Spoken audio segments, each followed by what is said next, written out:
Today, I am free, manifesting through deep inner changes. Written by Richard Dotts. Chapter 1. Today, I am free. I have been a worrywart since young. I remember sitting in my dad's car and looking out of its window at a very young age, pondering over all the problems in my life at that time, petty concerns and worries which to a child seemed like the world back then. Who was going to be my friend in school? How was I perceived by my peers and teachers? Was I well liked? Will I do well? I remember one afternoon in particular when I wondered when my life would finally be free of these problems. In my youthful innocence, I reasoned that these problems would probably stop after I leave school, when I would finally have nothing to worry about. Then I would be able to enjoy life itself. As I entered my teenage years and subsequent adulthood, the problems in my life did not just go away. Instead, they morphed into a different set of problems. I found myself worrying about money, about acceptance in society, and about achieving something of significance in my life. Different problems, but the same incessant worrying and mind chatter going on and on. In fact, it seemed like worrying was going to be the natural way of life for me. While growing up, I was taught the value of worrying by my mother, who was a worrywart herself. She was always extolling the virtues of being prepared in advance, not realizing that in order to do so, she was running through half a dozen disaster scenarios in her mind each time. My mother was constantly on the lookout for the next thing that could go wrong so she could prevent it. And so, not having questioned these worrying thoughts for myself, I came to accept them as normal in my life. I came to accept all the incessant mind chatter that lived inside my head for several decades. I lived with them, worked with them, and went to bed at night with them.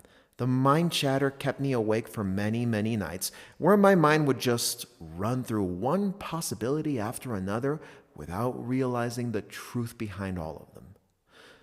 The truth is that none of those thoughts were real.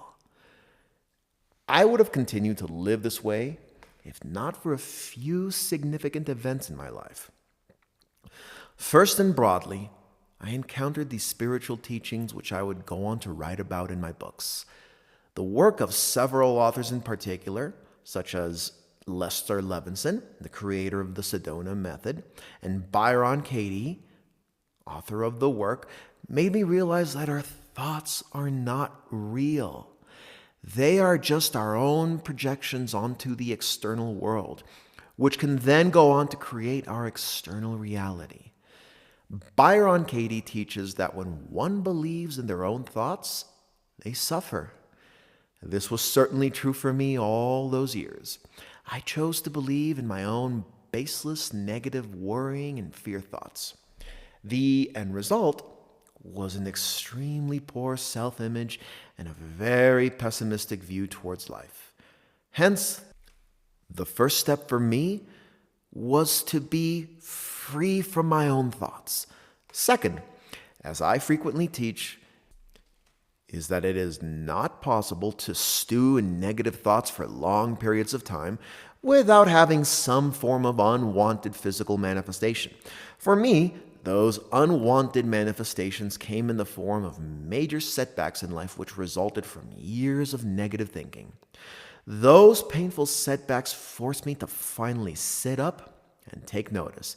They forced me to take a good look at my life and to examine all the possible causes. After I was done blaming all the external circumstances for my seeming misfortune, I realized that the only cause I had not thoroughly examined was the nature of my own thoughts. It was only after a few hard, terrible experiences that I realized I had to take full responsibility for my own personal development. I could not continue to engage in worrying, critical, and judgmental thoughts while hoping that positive things would happen to me on the outside. Of course, this is easier said than done, and it took me several years to do so. The second step, thus, was for me to be free from several negative behaviors and thought patterns. Third, I encountered the teachings of Abraham Hicks, Seth, Louise Hay, Neville, and a whole host of wonderful inspirational teachers, too many to list here, who teach that it is possible for us to create our own reality. Once I had overcome all my negative conditioning, I began to focus on creating a new desired reality following all the principles taught by these great teachers. What followed has been a period of flourishing in my life where each year has been progressively better than the last. As they frequently say in the Silva method, may the rest of your life be the best of your life. As I look back at all these teachings I encountered in my life, I realize that all of them have their own unique place and value. All of them contributed to a piece of the spiritual puzzle for me, as they will for you. But the biggest piece of the puzzle was myself. This is often the most difficult piece for us to work with because we often do not have an objective view of ourselves. We are able to see and readily point out the flaws in others, but we remain mostly invisible to ourselves. Until we work with this unseen portion of ourselves, until we bring our hidden beliefs and behaviors to light and work with them, our full potential will always be limited by what we cannot see. And so, this sets the intention for the book which you are now holding in your hands or listening to. In my earlier books, I have focused on the importance of giving up your negative feelings of worry and fear. I have placed special and heavy emphasis on these two types of negative feelings because they are usually major obstacles to manifestation for most people. Once someone is able to give up their need to worry, manifestations usually happen very quickly for them. In this book, however, I move beyond worries and fear to talk about the importance of freeing yourself from the judgment and approval of others and the need to judge or approve of others. You'll quickly discover, as I did, that when you free yourself of these destructive behaviors, your manifestations will flow even faster and more effectively than before. An individual compounds all the inner work which they have done as they give up more of their emotional baggage. When you reach a point where there is very little emotional baggage holding you back, you are finally free to create. This is when you can truly harness the full power of all of these spiritual teachings which you have encountered. This is when you can truly create anything you want that you consider to be of value in your life. Until and unless you do the inner work necessary to create these deep inner changes, you will always be limited in terms of what you can manifest on the outside. This is not because someone is physically limiting your progress, but because you are limiting your own progress by engaging in certain destructive behaviors or thought patterns. I use the word destructive here to mean a destruction of your own desired manifestations. Without becoming free of the need to judge or to gain the approval of others, one cannot truly be free to create. It is my intention to guide you through powerful tips and techniques which will allow you to create from a truly free state. It is a surreal feeling to be writing these words today. Today I am free is a simple proclamation and 4 simple words in the English language. Yet they mean so much to me. To go from a person who was once worrying around the clock, once worrying himself sick and worrying himself to insomnia, to being someone who has literally forgotten how to worry, is a very liberating feeling. To go from someone who was constantly judgmental of others, who constantly criticized and sought the approval of others, to someone who is finally free from the judgment of others is an amazing feeling.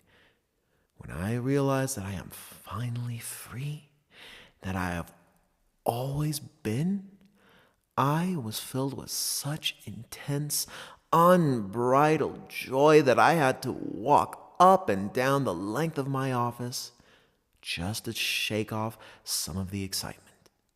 The recognition of this truth still excites me today. Today I am free is a realization that you can choose to make at any time. Once you can choose whether you want to be free or otherwise. Your decision to be free is not based on any external circumstances. It is not based on the people around you or the events that are happening in your life. It is not based on your stage in life. There is no stage in life where you will automatically become free. Old age does not do it. Retirement does not do it. When the kids grow up does not do it. I am therefore happy to report that I was wrong back then. My fallacious thinking that I could only be free from my problems once I reached a particular stage in my life stemmed from my habit of ascribing my problems to external causes. Instead, all of those problems have always been the direct result of my own thinking only.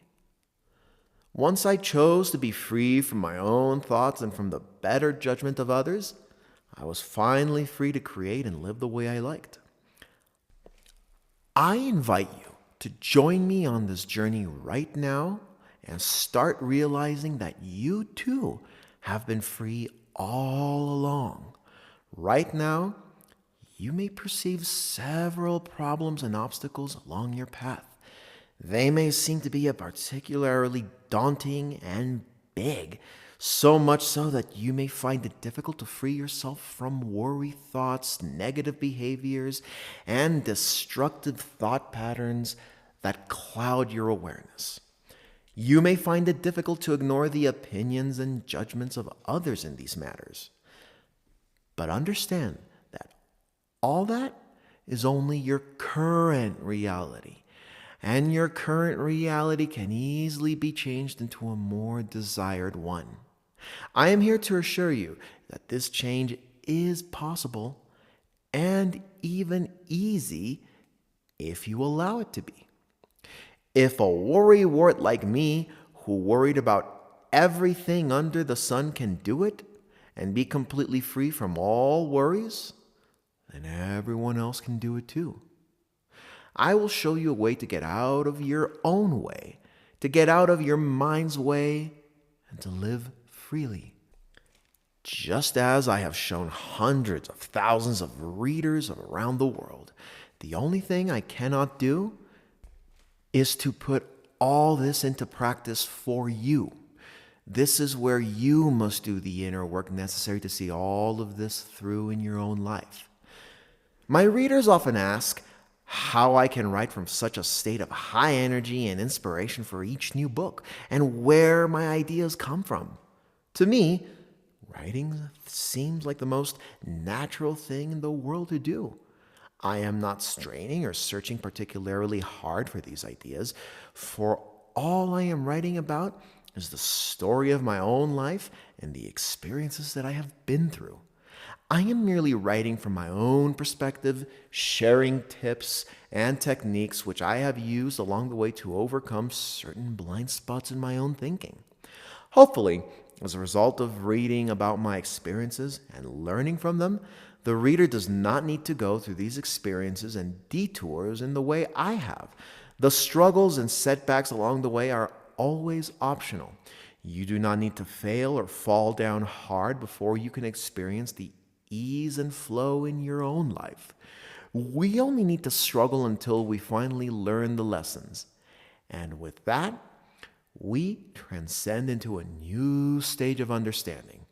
It is my sincere intention that as you read this book, and especially at the end of this book, you too will be able to throw your arms up high in the air and shout at the top of your lungs, "Today I am free!"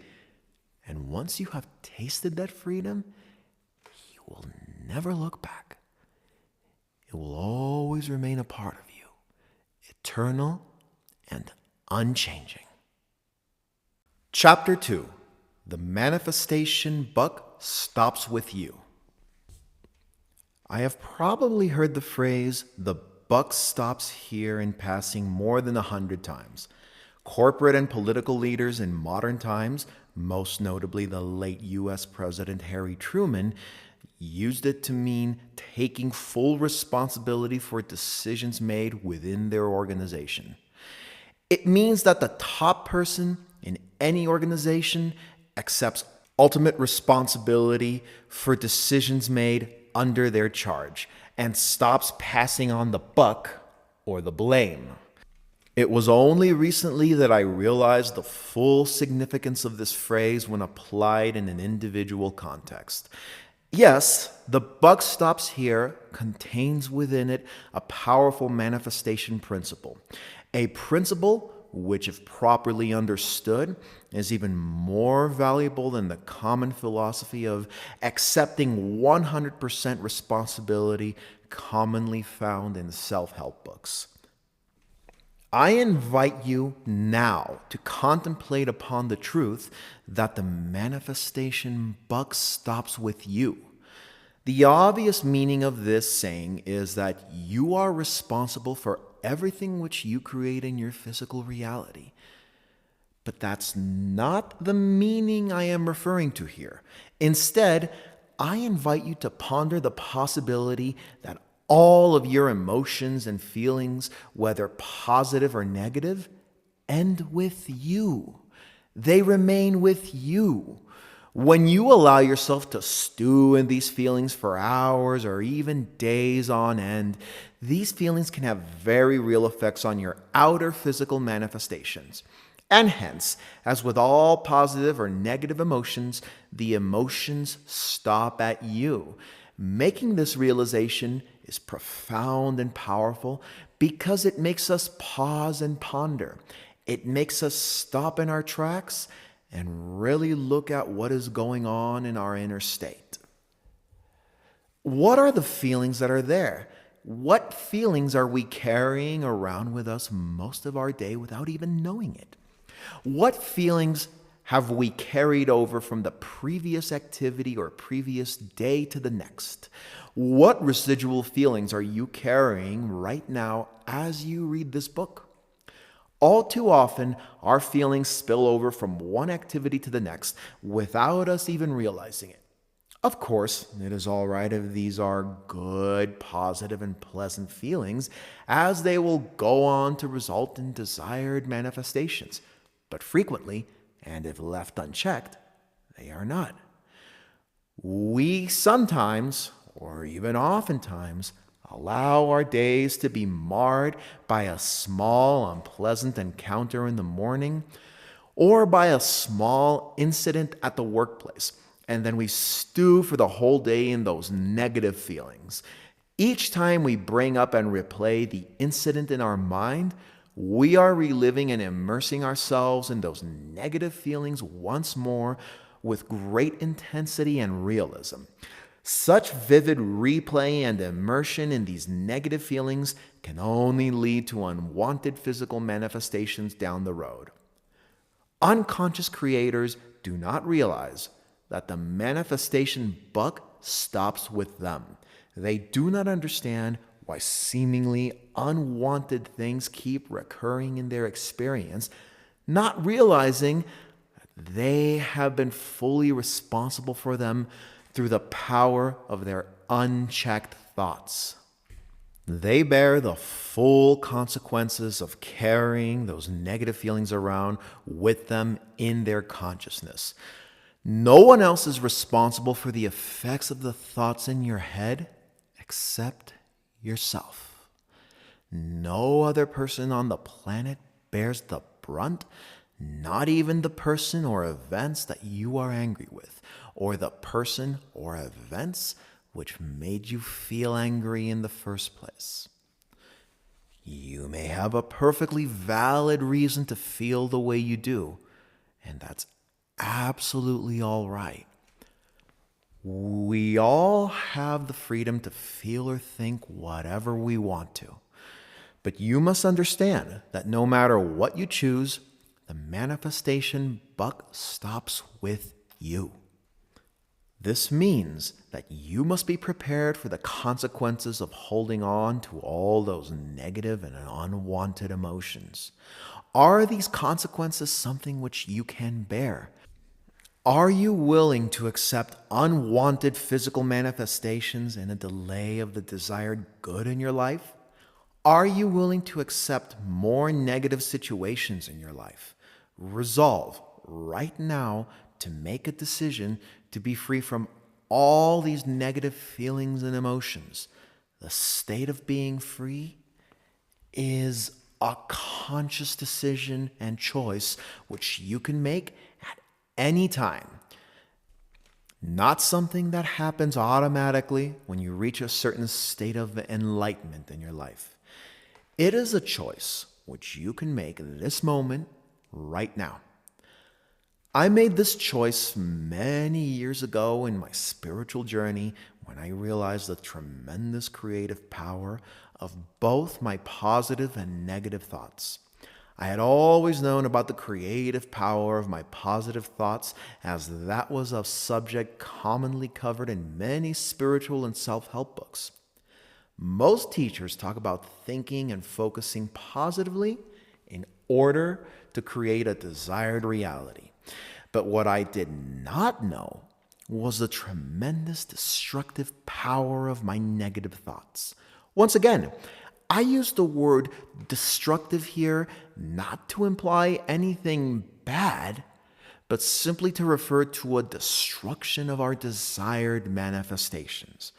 When I finally understood the cumulative effects of my negative thoughts on my manifestations, I resolved to never think in that way ever again.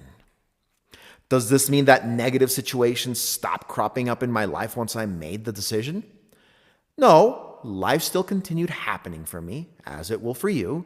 I still encountered my fair share of unhappy situations, interpersonal problems, and less than considerate road users.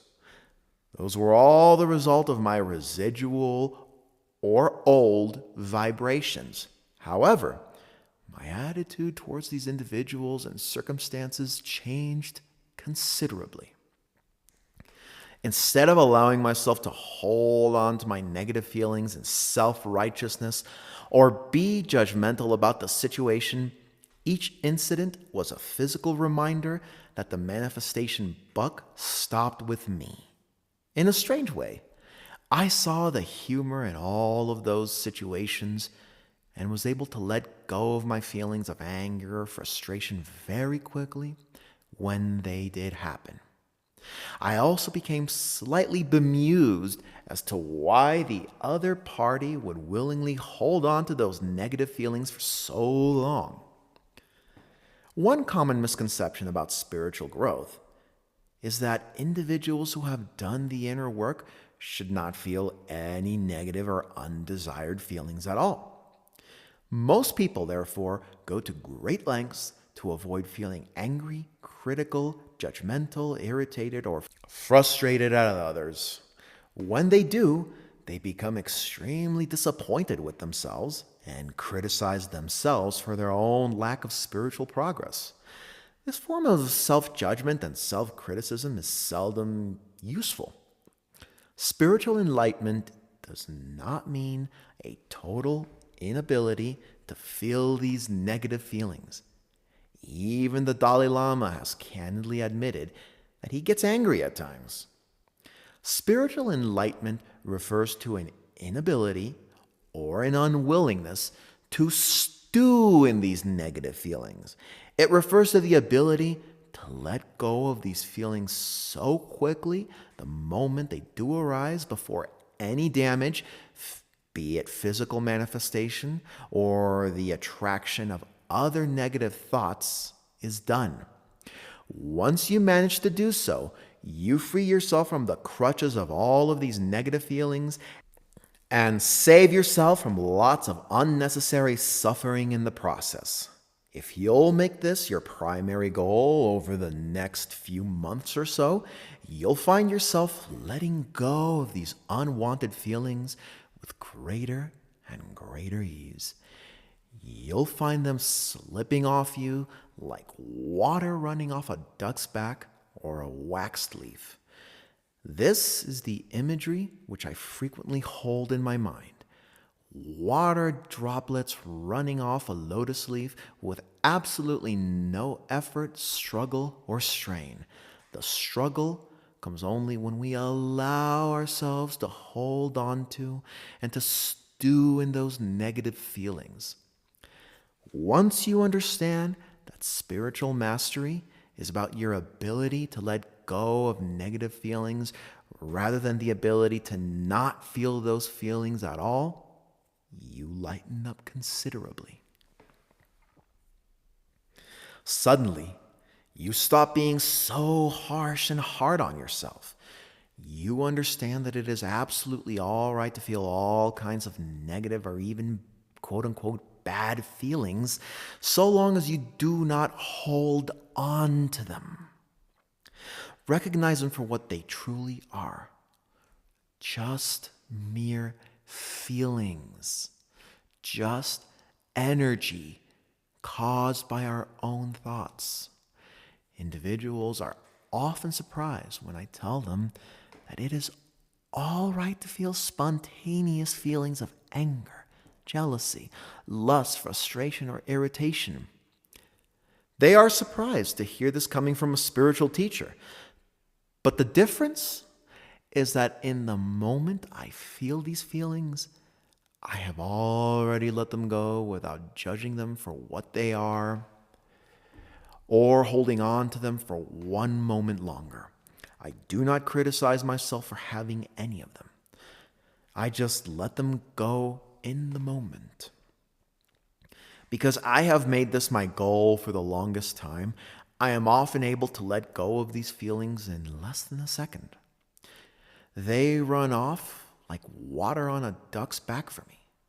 That is a huge improvement compared to who I was in the past when I would carry them around for weeks or even months on end. I once heard an amusing story from an uncle of mine who, not surprisingly, was afflicted with all kinds of unexplainable physical ailments and aches.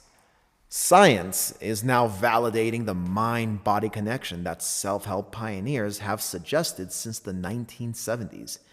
It is now beginning to show that negative emotions, if held in the body for long periods of time, can and will lead to physical illnesses, which are actually a form of unwanted physical manifestations.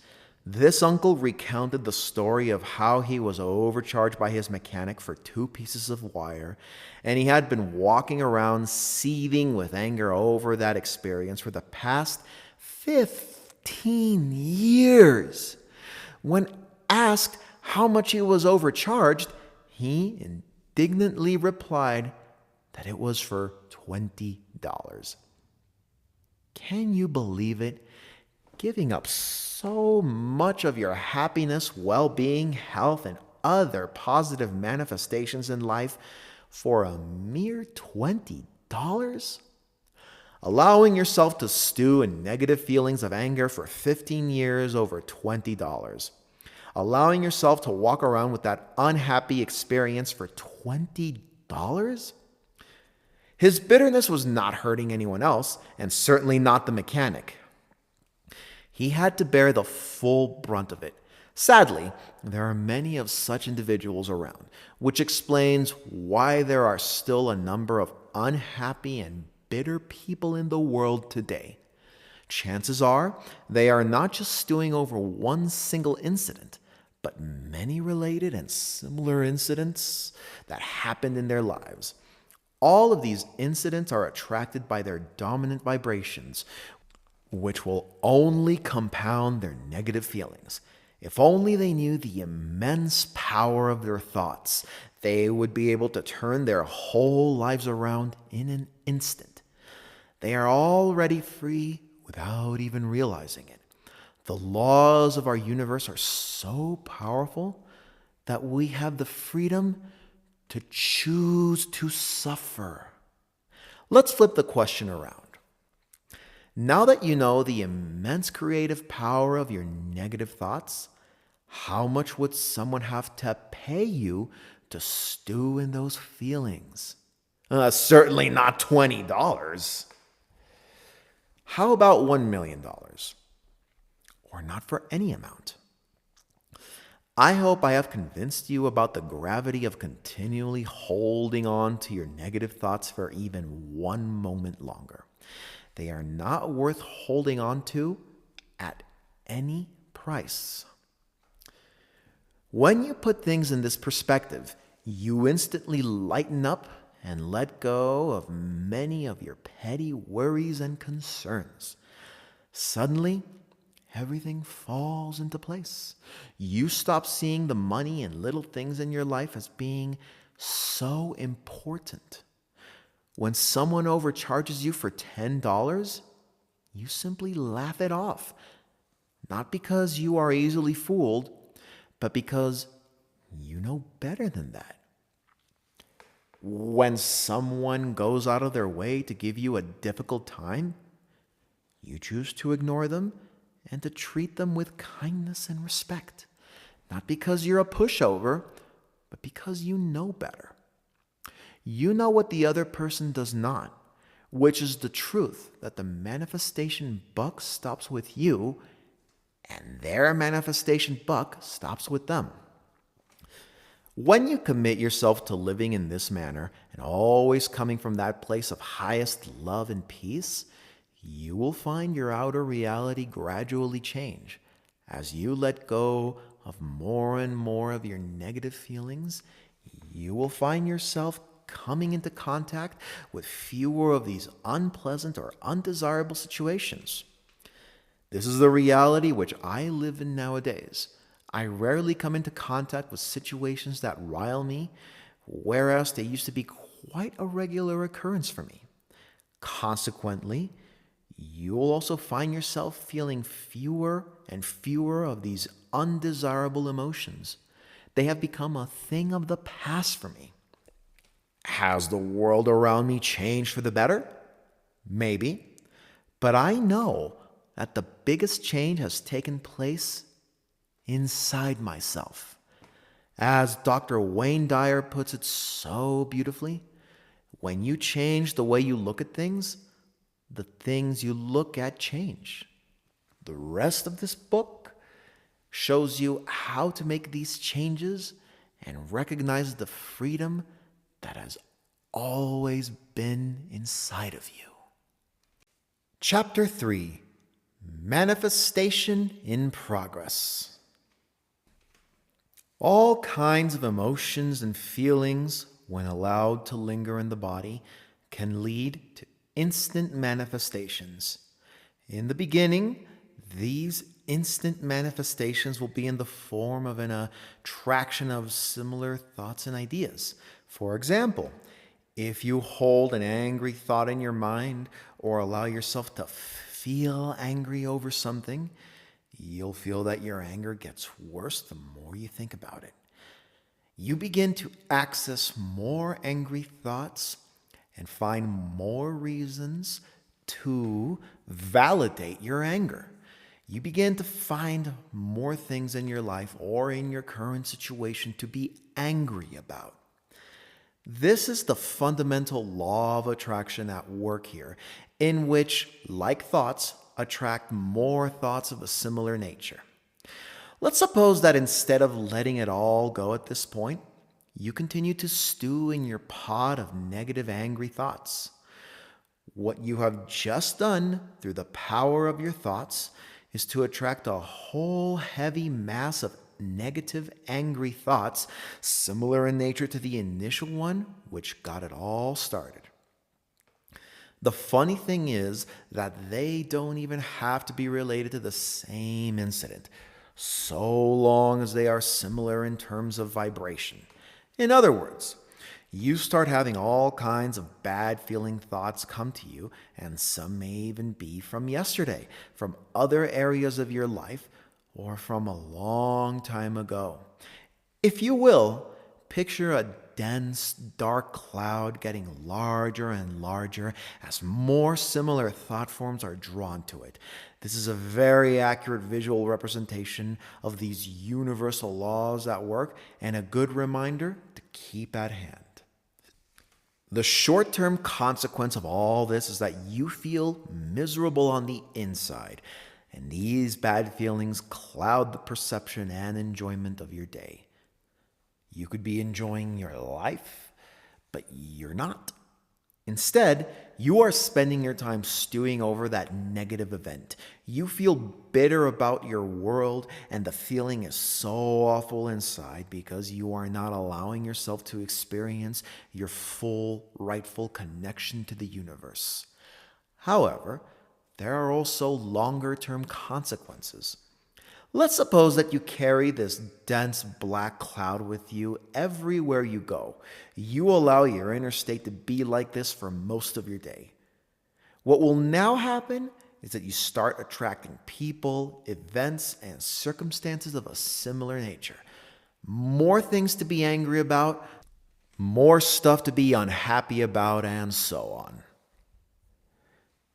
Through the power of your thoughts and feelings, you have just manifested a series of physical events which bring you even more unhappiness, and the cycle continues.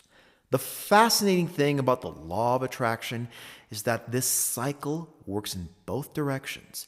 You can easily replace anger with love in the preceding example, and everything will work just as well. You can replace angry thoughts with happy thoughts, and in an instant, your life goes from one of hell on earth to heaven on earth. Your life can change in an instant once you fully understand and live these universal principles. The key is to catch yourself when you are descending on the downward spiral and prevent yourself from getting too far down.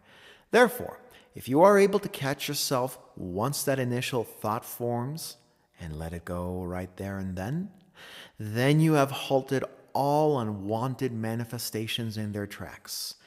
But if you are only able to catch yourself when the physical manifestations have occurred, then you have more cleaning up to do.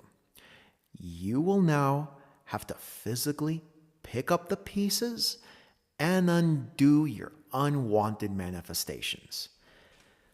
This is why manifestations are all about developing an extremely acute sense of self-awareness as well as inner awareness. Knowing what goes on at all times in your inner state is key. I would like to offer a simple technique that complements the previous manifestation principle. The manifestation buck stops with you perfectly. This technique is what I use on a daily basis to let go of any unwanted residual feelings and emotions before they become that looming mass of a dark cloud.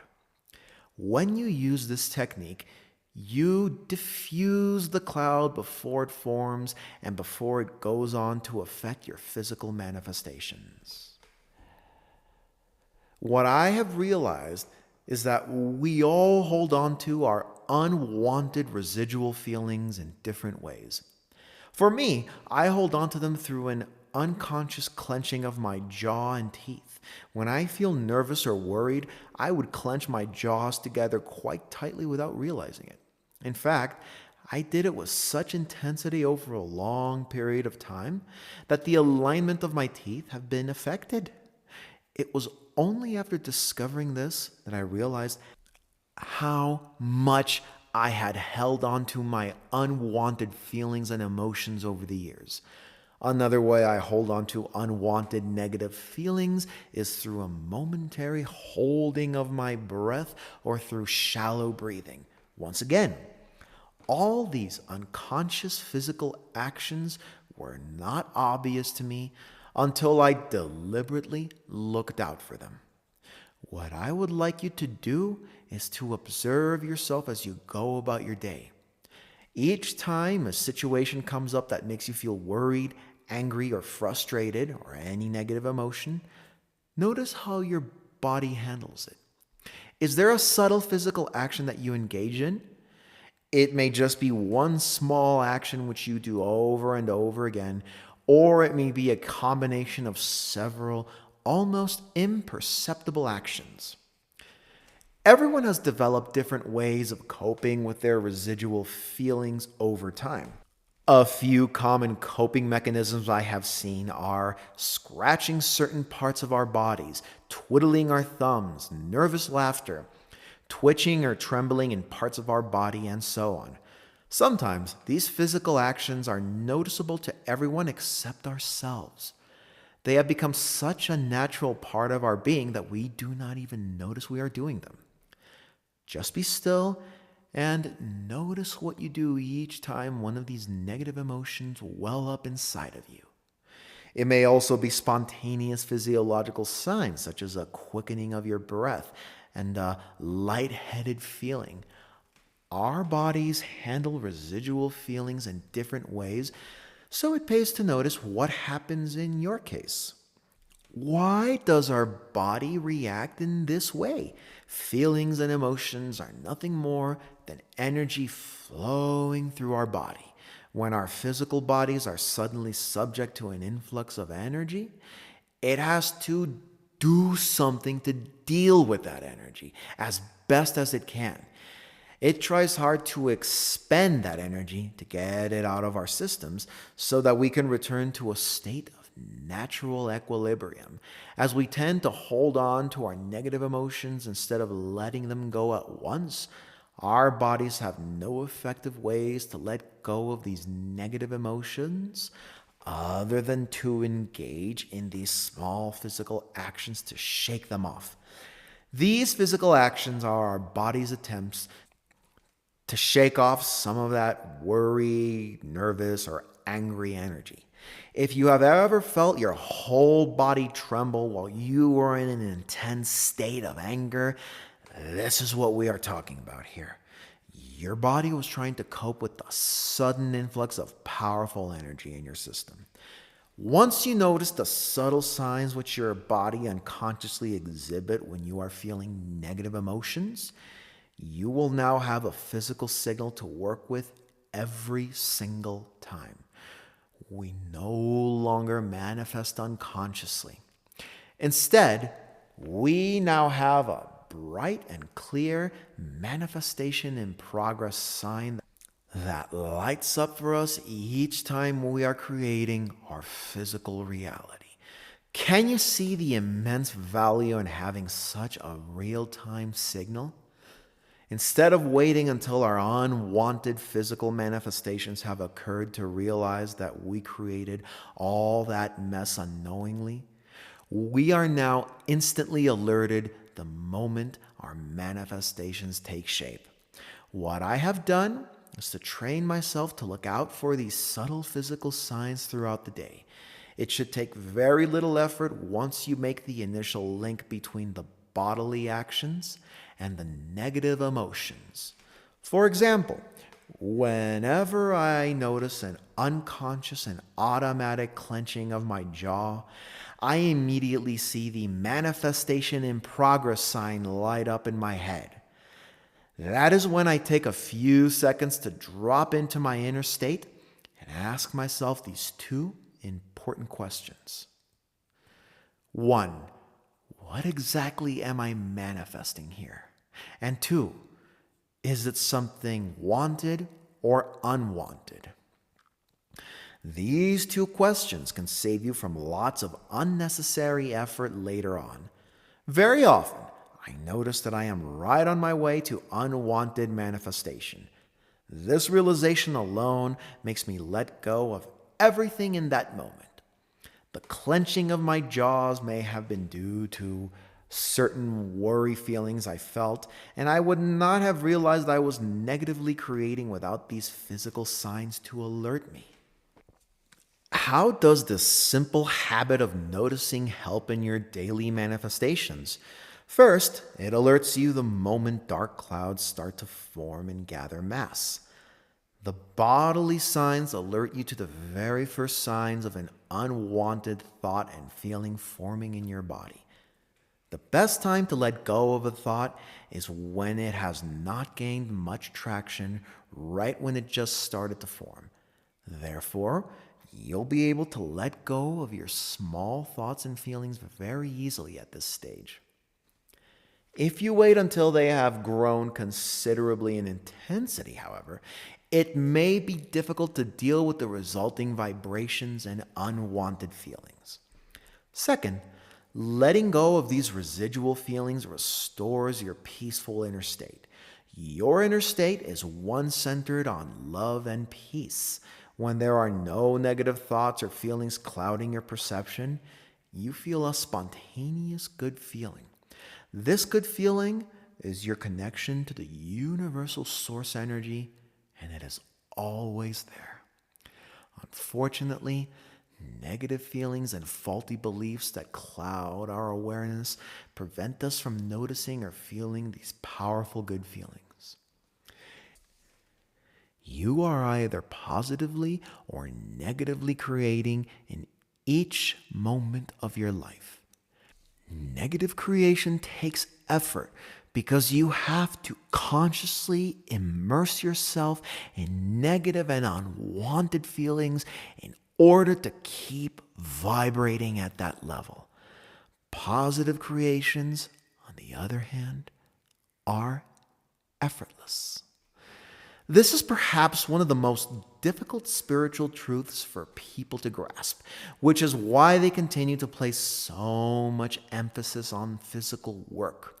They think they have to be out there, physically working at something in order to manifest positive things in their lives. But positive manifestations happen spontaneously when you free yourself from all of these negative feelings. Our natural state is one of effortless love and peace. These good feelings arise spontaneously in our awareness once we default to a state of zero and nothingness, which means that our good is eternally flowing to us the moment we let go of our need to hold on to our negative emotions. Once you notice that the negative feelings and emotions are there through your noticing of the bodily actions, there's no need to ruminate in them or examine why these feelings are there in the first place. There's no need to do a psychoanalysis of what caused you to feel this way. This kind of logical thinking and attempted fact-finding seldom serves its purpose, and if anything, will only lead an individual further into depression.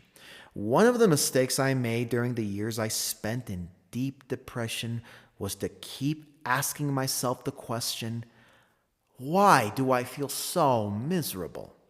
Why am I not happy? Of course, asking these questions only leads us in the wrong direction. Your brain will throw up any answers in response to the questions you ask, even if they are baseless and misleading. The appropriate thing I should have done back then was to simply let all of my feelings of misery and negativity go, just like that.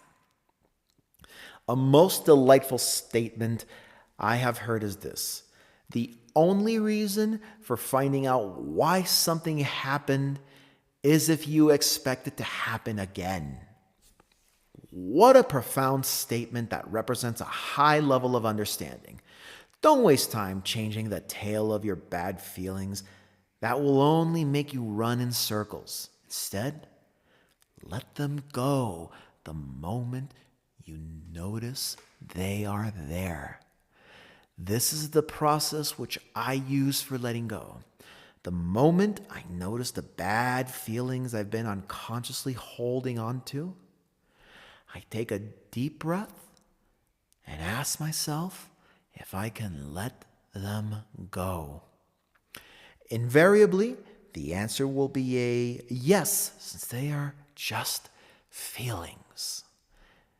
They are just thought forms and energy that I have been holding on to. As I come to the realization that I can let go of them, I gently breathe out. I repeat this as many times as possible until I feel all the negative energy gone from within me. As I breathe out, I picture the negative emotions as a dark cloud being exhaled out of me and leaving my body. My jaws gradually relax, and I check into my inner state to ensure that no trace of that feeling remains. If even the slightest trace of that unwanted feeling remains, I repeat the letting go process with the remaining feeling. Especially in the beginning, it may be necessary to do the letting go process more than once. I have had to do it a few hundred times continuously in certain cases. But trust me, the relief that you get will be immense. Doing it a few hundred times may take you an hour or two at most, while stewing over it will have you mad at it for a few months or for a whole lifetime, not to mention the negative manifestation outcomes in your life. You will be doing yourself a big favor if you deal with unwanted feelings and emotions in this way each time they arise. One of the biggest benefits is that your wanted manifestations will come very quickly. I highly recommend the work of the late Lester Levinson and his student Hale Duskin from the Sedona method in learning how to let go of your negative emotions. Most people turn away from these teachings because negative emotions seem to have no relation to their manifestations, but the link can't be more obvious. When you let go of all of your negative feelings, your desired manifestations have to happen spontaneously for you. Chapter 4: How Interpersonal Relationships Affect Your Manifestations. Why is it so difficult for most people to completely let go of their residual tensions, worries, and fears? We have already covered one main reason, which is a lack of know-how and awareness about the serious consequences of holding on to these residual feelings. The second reason is because individuals do not know how to let these feelings go. We have never been taught how we can effectively let these feelings go without letting them stew and develop.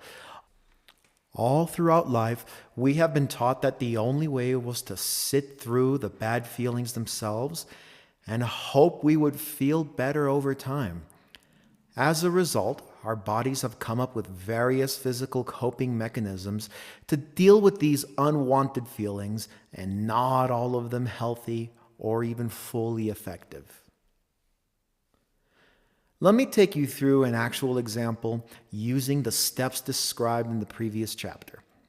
Let's suppose that I am going through my day and suddenly notice myself clenching my jaws more tightly than usual. I am already aware of the link between my jaw clenching and my holding on to unwanted negative thoughts. Therefore, the moment the jaw clenching happens, I am able to stop whatever I am doing and drop into my inner state. I realize after dropping into my inner state that my jaw clenching was caused by a text message which I received from a colleague just a few seconds earlier. The colleague had written something which caused me to feel spontaneous feelings of irritation towards her. Now remember that all of this manifestation work is never about the other person. It is always about ourselves and our own manifestations. Therefore, while we may perceive the blame to be on the other person for making us feel this way, the manifestation buck stops with us. We bear the full consequences of both our positive and negative feelings. My jaw clenching was the manifestation in progress sign lighting up for me. In that same instant, I asked myself two questions. What am I in the process of manifesting? And the answer is obvious. My unwanted feelings of irritation will only lead to more situations that irritate me in the future, whether it has to do with this colleague or otherwise. And the second question, is it something wanted or unwanted? I realized in a few short seconds that I was on my way to potentially unwanted manifestations. This is when I do the breathing and letting go exercises. It takes me a few rounds, but I finally let go of all the irritation in my body before they become stronger and more intense feeling of dislike or anger. As a result of letting go of my irritation, I decided not to reply to the colleague's text message and hence diffused a potentially tricky situation. Had I reacted like my old self and replied with equal indignation, I might have set off or manifested a string of potentially unpleasant events. Therefore, the immediate benefits of letting go are immense. There is nothing more valuable than your inner state. I urge you to go through your day while repeating this exercise for yourself. In the beginning, as it was for me, there will be lots of incidents and instances like what I have described above. And that's absolutely all right. All of life can throw itself at you, and you can still be free because you are no longer held captive by the feelings and emotions that you feel. You no longer follow them down the path. Instead, what you have just learned is a new way of letting them go right there in the moment. Do you realize how incredibly liberating this feeling is? Do you realize the immense power which you now have at your fingertips? No matter what life throws at you, you now have a quick and easy way to deal with it. Sure, circumstances may be dire or even terrible on the outside, but no matter what those outer circumstances are, your inner circumstances will never be disturbed. You will remain like the clear water of a still pond despite any outer disturbances. That is the ultimate freedom, and that is why you are already free, perhaps without even realizing it. The longer you take to put this into practice, the longer you take to apply all of these, the longer you will remain at the mercy of your unwanted feelings. People, things, and circumstances will forever dictate and control how you feel. You become a slave to your feelings, basically an observer and reactor, instead of a creator. A creator decides what he wants to focus upon and how he wants to feel, while an observer and reactor simply reacts to everything he observes in his physical reality. But our physical reality is only our current reality, and your current reality can always be changed for something even better. An observer, through his fixation on current reality, actually perpetuates his unwanted reality instead of changing it. There are many individuals out there who are addicted to the drama of it all. These are individuals who have, over time, become addicted to their own angry feelings or the high that they get when they engage in an argument with others. Sadly, our bodies can become conditioned to find these unwanted feelings familiar, especially if they are the only feelings we have known all of our lives. If you do not put these techniques into practice and let go of your unwanted feelings the moment they arise, you will find yourself getting sucked into lots of nasty situations with these individuals. They will say something or do something which provokes you, and then you'll fall into their trap by reacting the way you have always done. Sadly, this scenario plays out in relationships, homes, and offices all over the world. Different people, but exactly the same pattern. Some couples are at it all the time. Some parents are at it all the time with their children. Yet if only one party learns the significance of these teachings and walks away from it all, then the buck stops there. The situation is changed forever. Try as they might, the other party can never get you to be a willing party in any argument again. Over time, your vibrations will be so far apart that they will start to drop out from your lives or change themselves to match you. If I just described the situation in your life, try this method of letting go. You will be surprised at the changes that take place in the other person once you let go of these feelings yourself. It has never been about the other person, and there is no need to deliberately try and change the other person. Let him or her be, but change your own inner state. Most people in similar situations would talk about wanting to change the mindset or correct the behavior of the other person by perhaps reasoning it out with them. Unfortunately, as you probably have realized, that's when the situation usually takes a turn for the worse. That seldom works because we are trying to do things in reverse. We can never control and dictate the behavior of another free-willed human being. Try as we might, we will never be able to control enough people such that their behavior pleases us. Think about all the things you have to change and all the people you would have to control for that to work out. You may end up losing your mind before successfully doing so, which is sadly what has happened to many who have attempted to control the world around them through such external means. Therefore, don't fall into the trap of trying to control external circumstances. Those have never been under your control anyway. Instead, do it the easier way. Free yourself from the behaviors and actions of these people. At the same time, free them from your expectations of them. Stop expecting or dictating that they behave in a certain way that pleases you.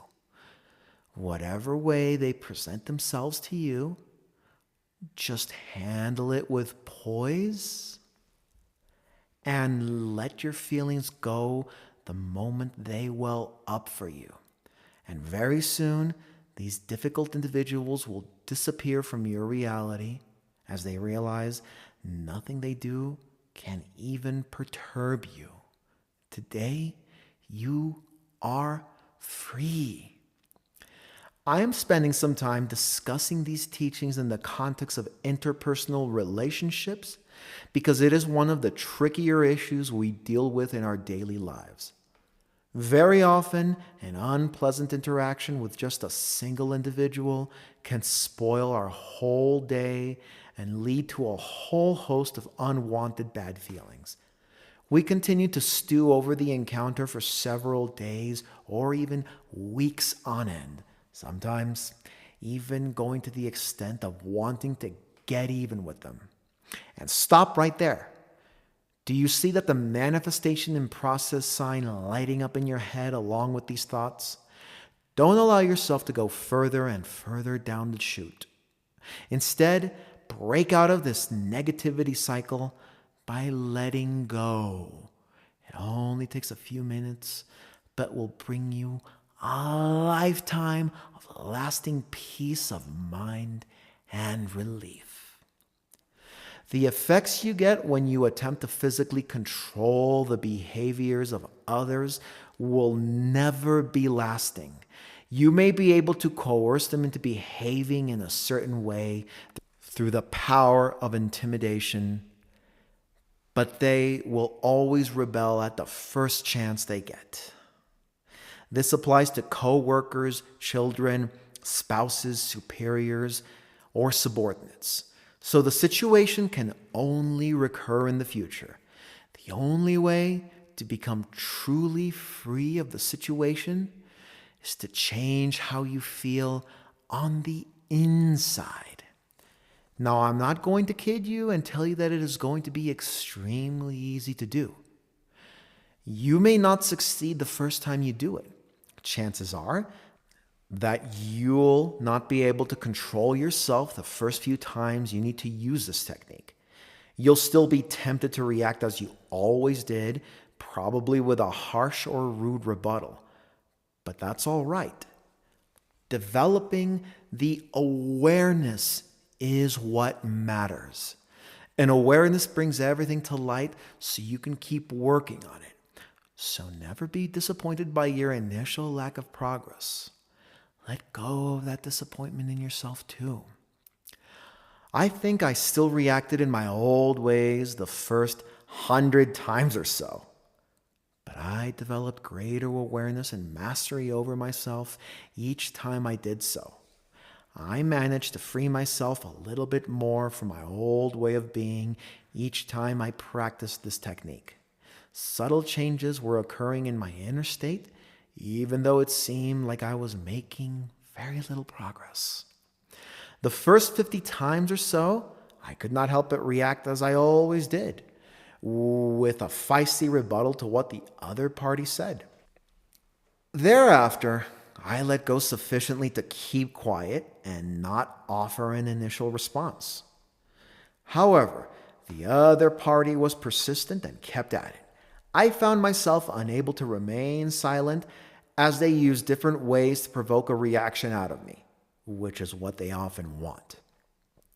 So although I could keep quiet initially, I found myself caving in and arguing with them as they continued.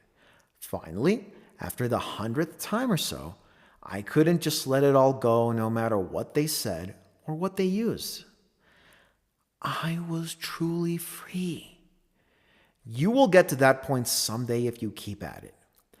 I deepened my practice to a point where I was able to thank each and every one of these individuals who gave me a chance to practice this technique, albeit silently in my mind and not out loud. I think it is a good mindset to develop. Instead of seeing them as adversaries, thank them silently with genuine gratitude for giving you an opportunity to practice. Thank them for bringing these issues to light so that you can work with them once and for all. We must understand that the real problem is never about them. It is about us. And once we practice being free with them, we free ourselves from everyone else and from other similar situations in life as well. These individuals are in our lives for a reason, to give us an opportunity to practice. The most counterintuitive thing happens when you are free from the perceived unreasonable behavior of others. Once you are free from the negative actions and words of others, the moment you no longer react to them as before, such situations stop showing up in your life. I often write that when you finally learn the lessons you need to learn, these lessons stop presenting themselves to you. In their place will be peace of mind, freedom, and all your positive manifestations. Chapter 5. Can other people's thoughts affect our manifestations? In my previous books, I have focused mainly on the negatively created feelings of worry and fear. These two tend to be the most pervasive feelings that can keep individuals stuck on the hamster wheel for years. And hence, much focus and self awareness is needed to undo their negative effects. I should know, since I spent many years trapped by these feelings without even knowing it. Much of my experience with fear and worry feelings has been detailed in my earlier books, such as It Is Done and Playing in Time and Space.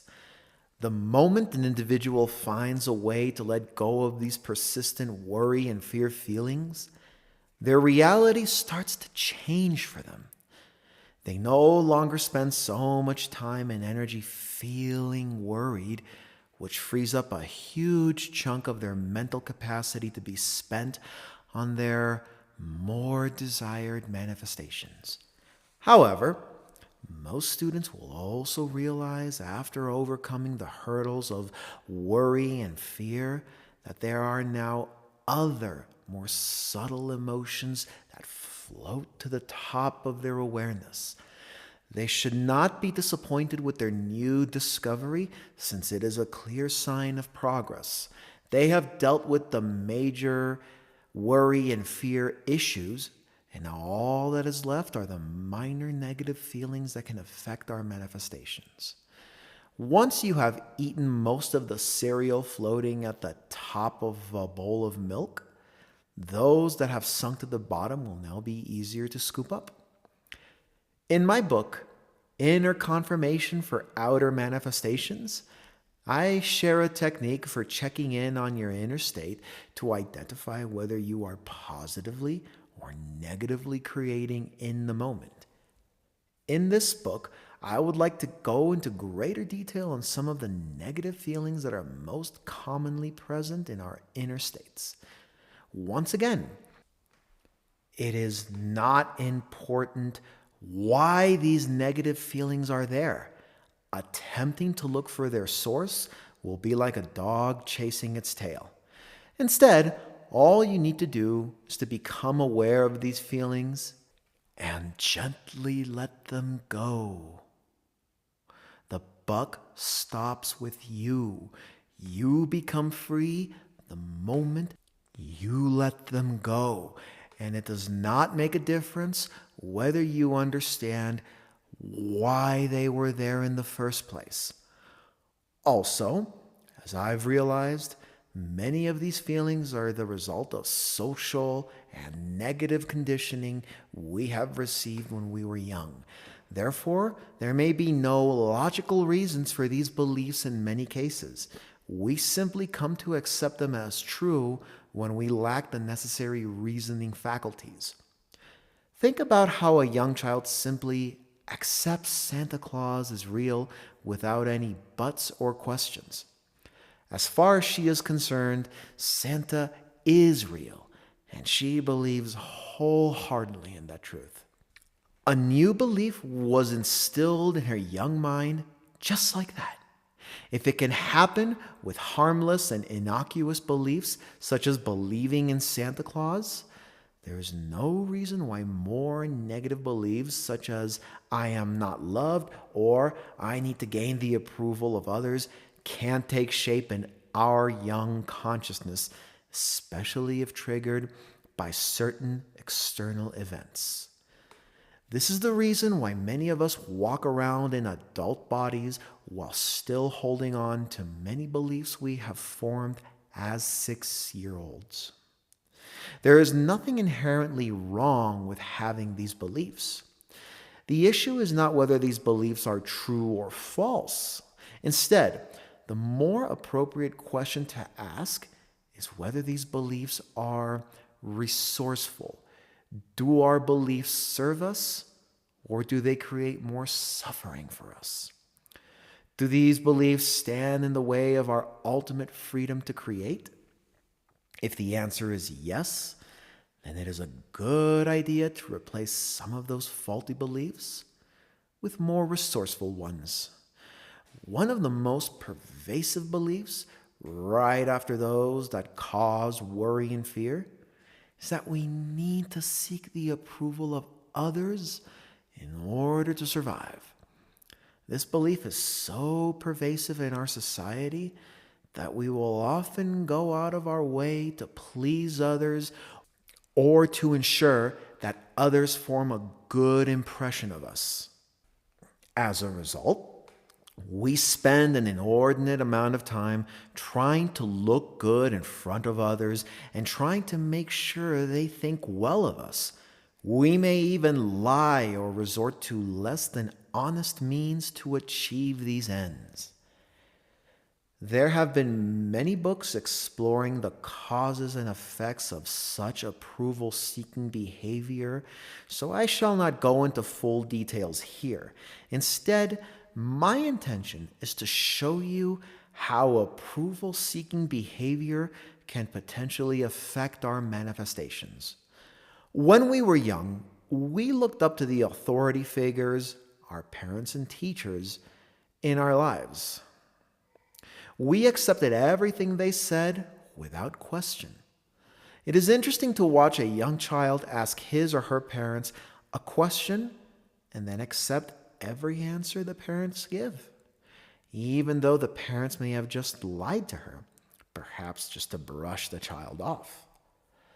As such, I am especially careful when I communicate with young children these days.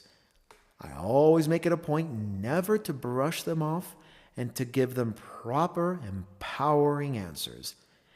Every word uttered to young children or in their presence goes a long way towards building their belief system. Over time, young children learn that each time they did something wrong, these authority figures in their lives were displeased and would even take action to withhold certain rewards from them. As such, they began to associate their survival and well-being in this world with gaining the approval or avoiding the disapproval of others. It was certainly true in their world. Each time they acted out of line, they were punished. And each time they acted appropriately, they were rewarded.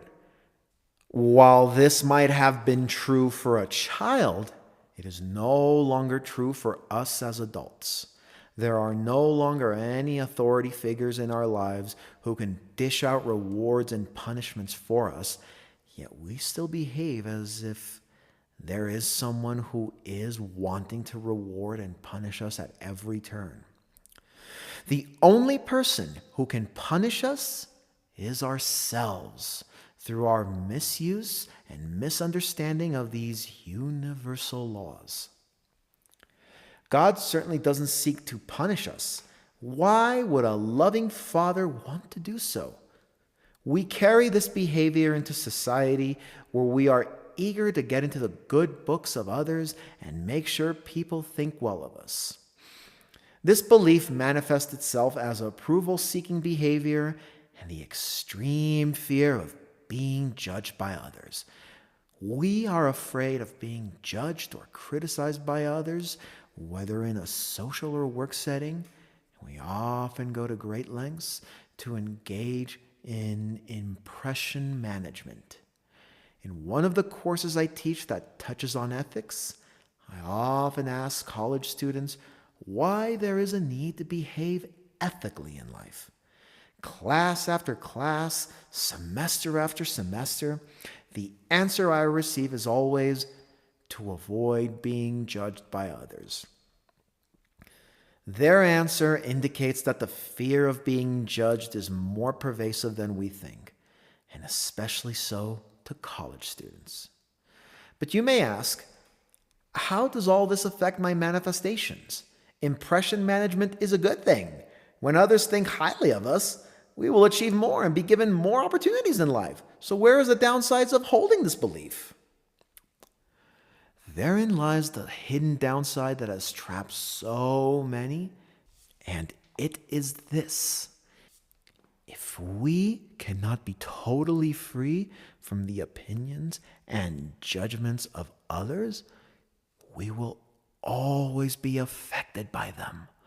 Our inner states will always be affected by what others think, and hence their judgments will affect our outer physical reality as well. At the simplest level, this means that we can never be free from the opinions of others when deciding what we want. Instead of being able to focus on our desires purely, we have to deal with the numerous concerns and objections that others may have. This is why pandering to the demands and opinions of others can result in stumbling blocks to our manifestations. I still remember coming across an ad for a car in the early days of my journey. I was instantly drawn to the car when I saw it due to its beautiful design and all the marvelous technological features that fascinated me. It would be nice if I could own such a car, I thought. However, I immediately came up against 1,001 objections in my mind. I was not conscious of it at the time, but most of my spontaneous objections had to do with the opinions and judgments of others. For example, what would my friends think of me if I drove such an expensive car? What would my parents think? What would my family think? Would they see me as a show-off? How would I be perceived by others? Over the years, I have found this to be true for many of my challenging manifestations as well. Surrounding these intentions were various concerns and objections related to the imagined opinions and thoughts of others.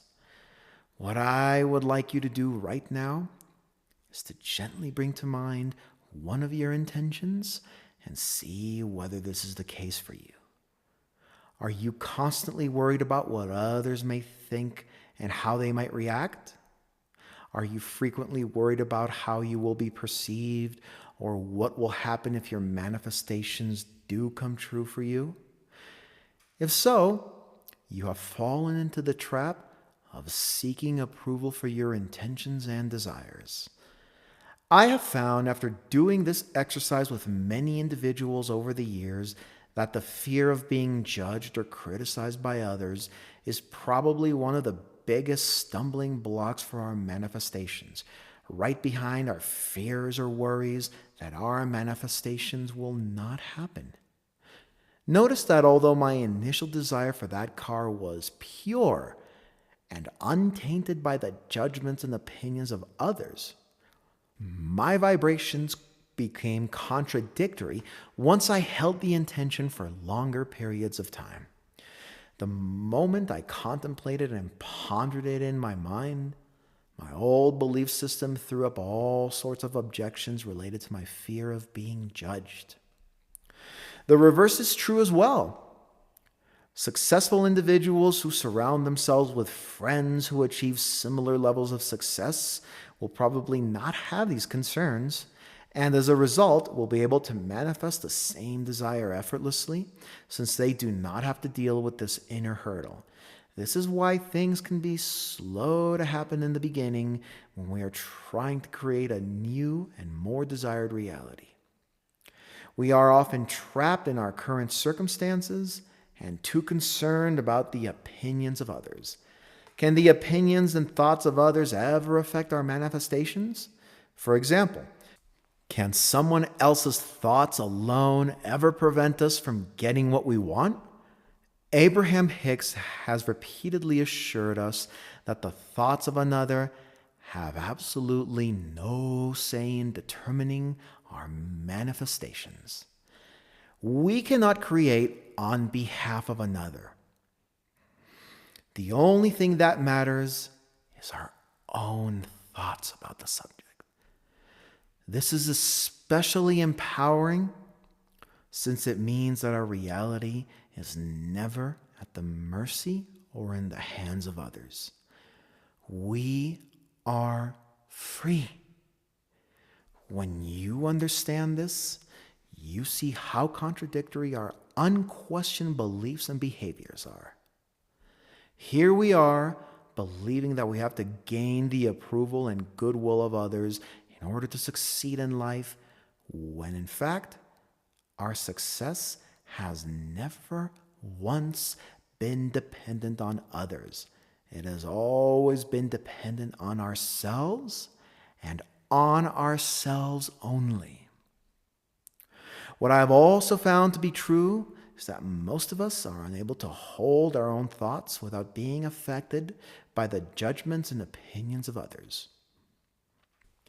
Therefore, while other people's thoughts alone can never affect our manifestations, they can have an effect on our manifestations through their effect on our own thoughts.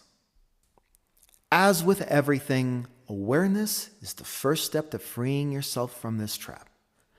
The moment you are aware that many of your contradictory vibrations and counterintentions are caused by the imagined opinions of others, you bring the issue to light and can finally start to work on it. Previously, you may have all sorts of objections and concerns without really knowing why. When you free yourself from the better judgments and opinions of others, you become free. Chapter 6. Today, I am free from the opinions of others. The opinions of others can run our lives if we are unaware of their influence. Most people will claim to be free from the better judgments and opinions of others, but a quick observation of how they lead their lives shows the exact opposite to be true. For example, some individuals often proclaim, "I don't care what others think of me," but these are the same individuals who will fuss about their hair and dressing or worry about whether they should do this or that. Of course, I am not suggesting that you become an obnoxious being who completely ignores those around you.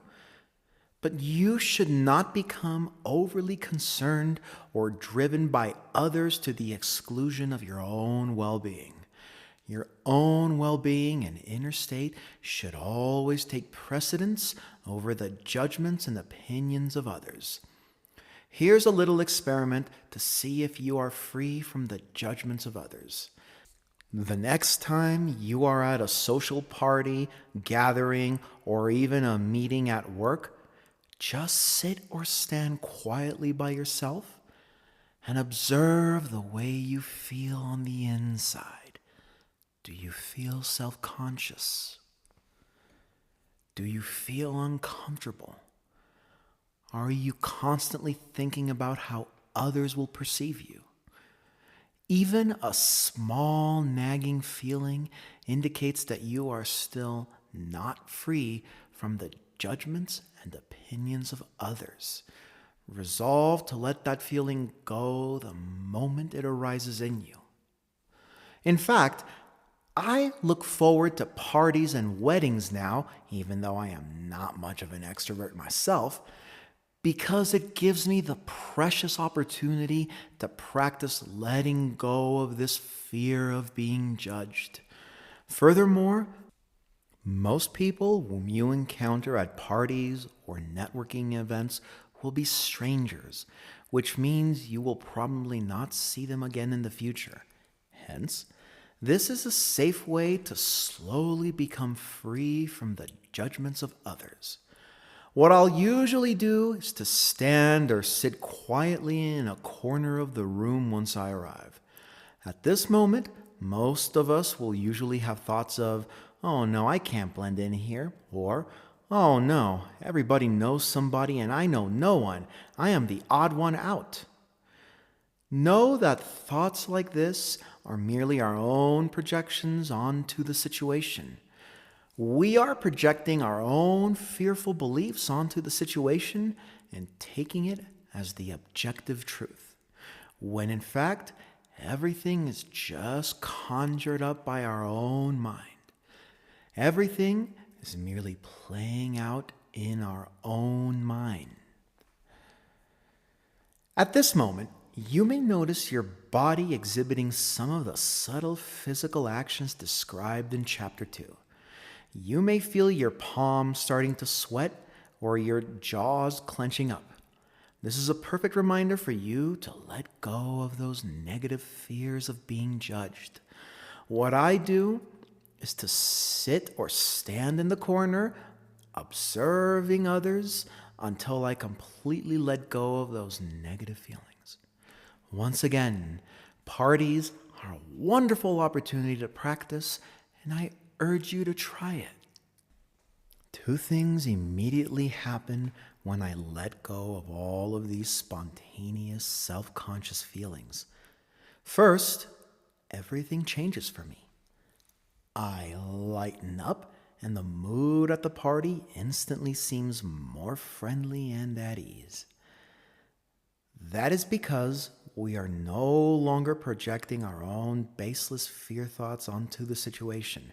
Remember the earlier saying by Wayne Dyer, when we change the way we look at things, the things we look at change.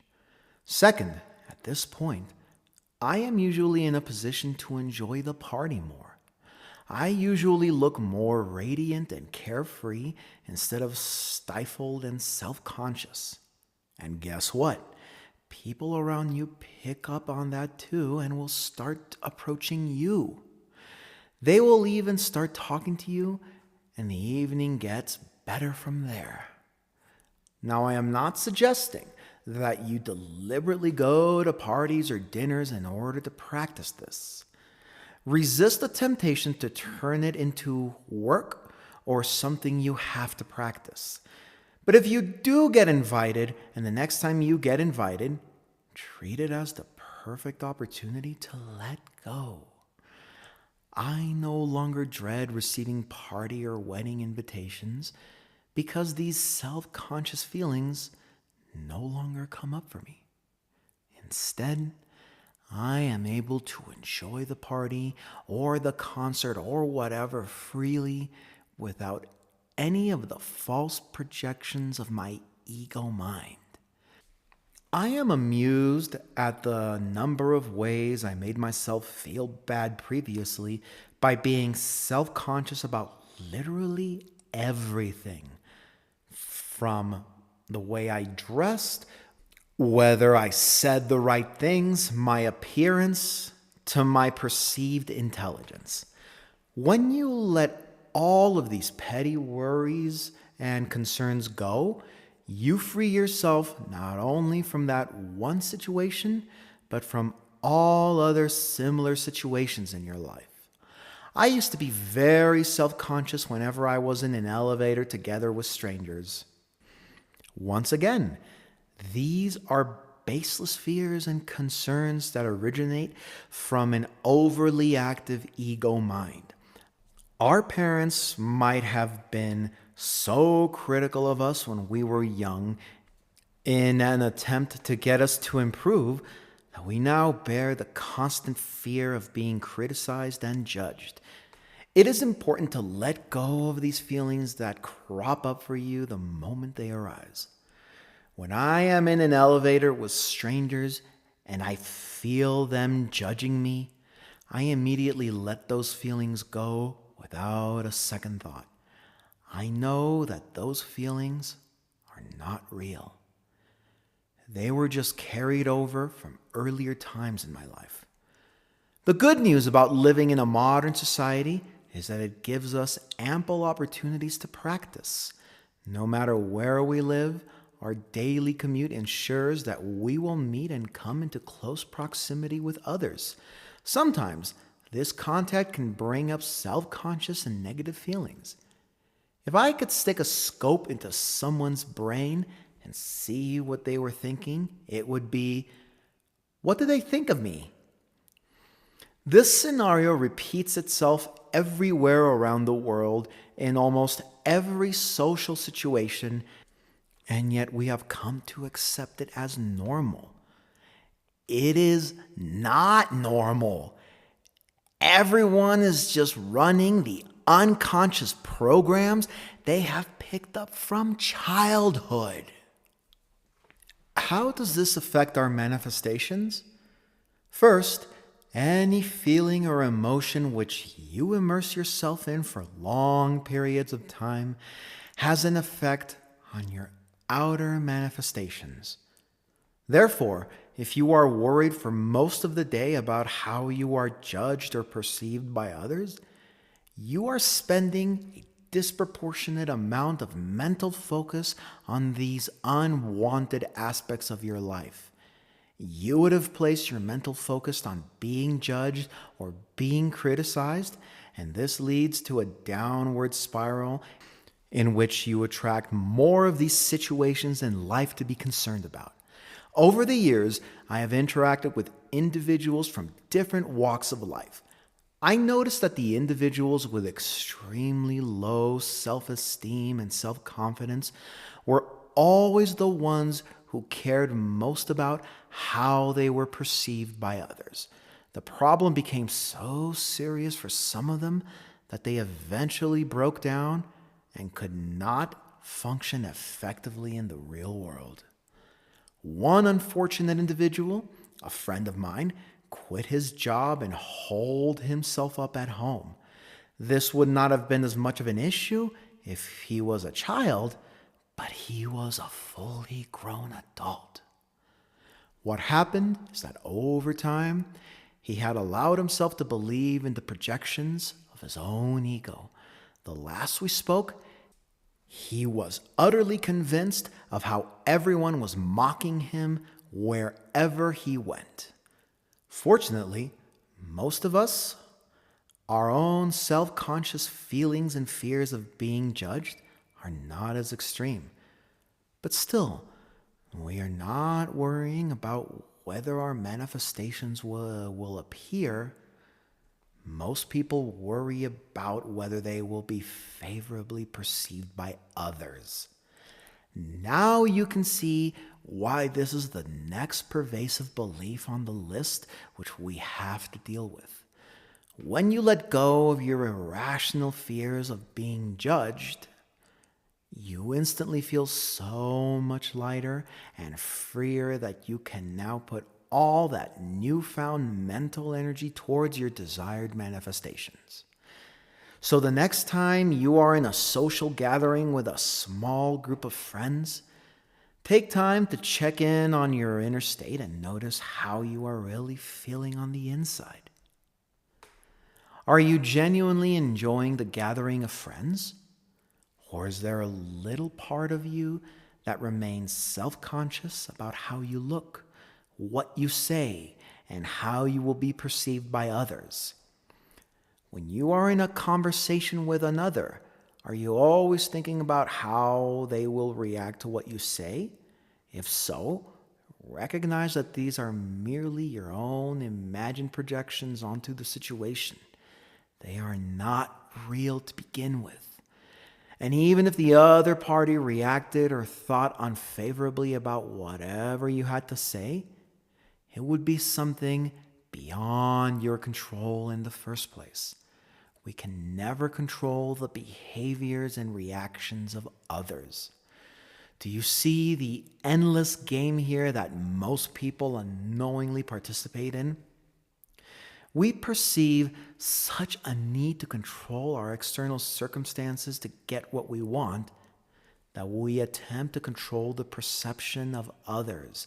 We try to look right or say the right things in the hope that others will give us what we want.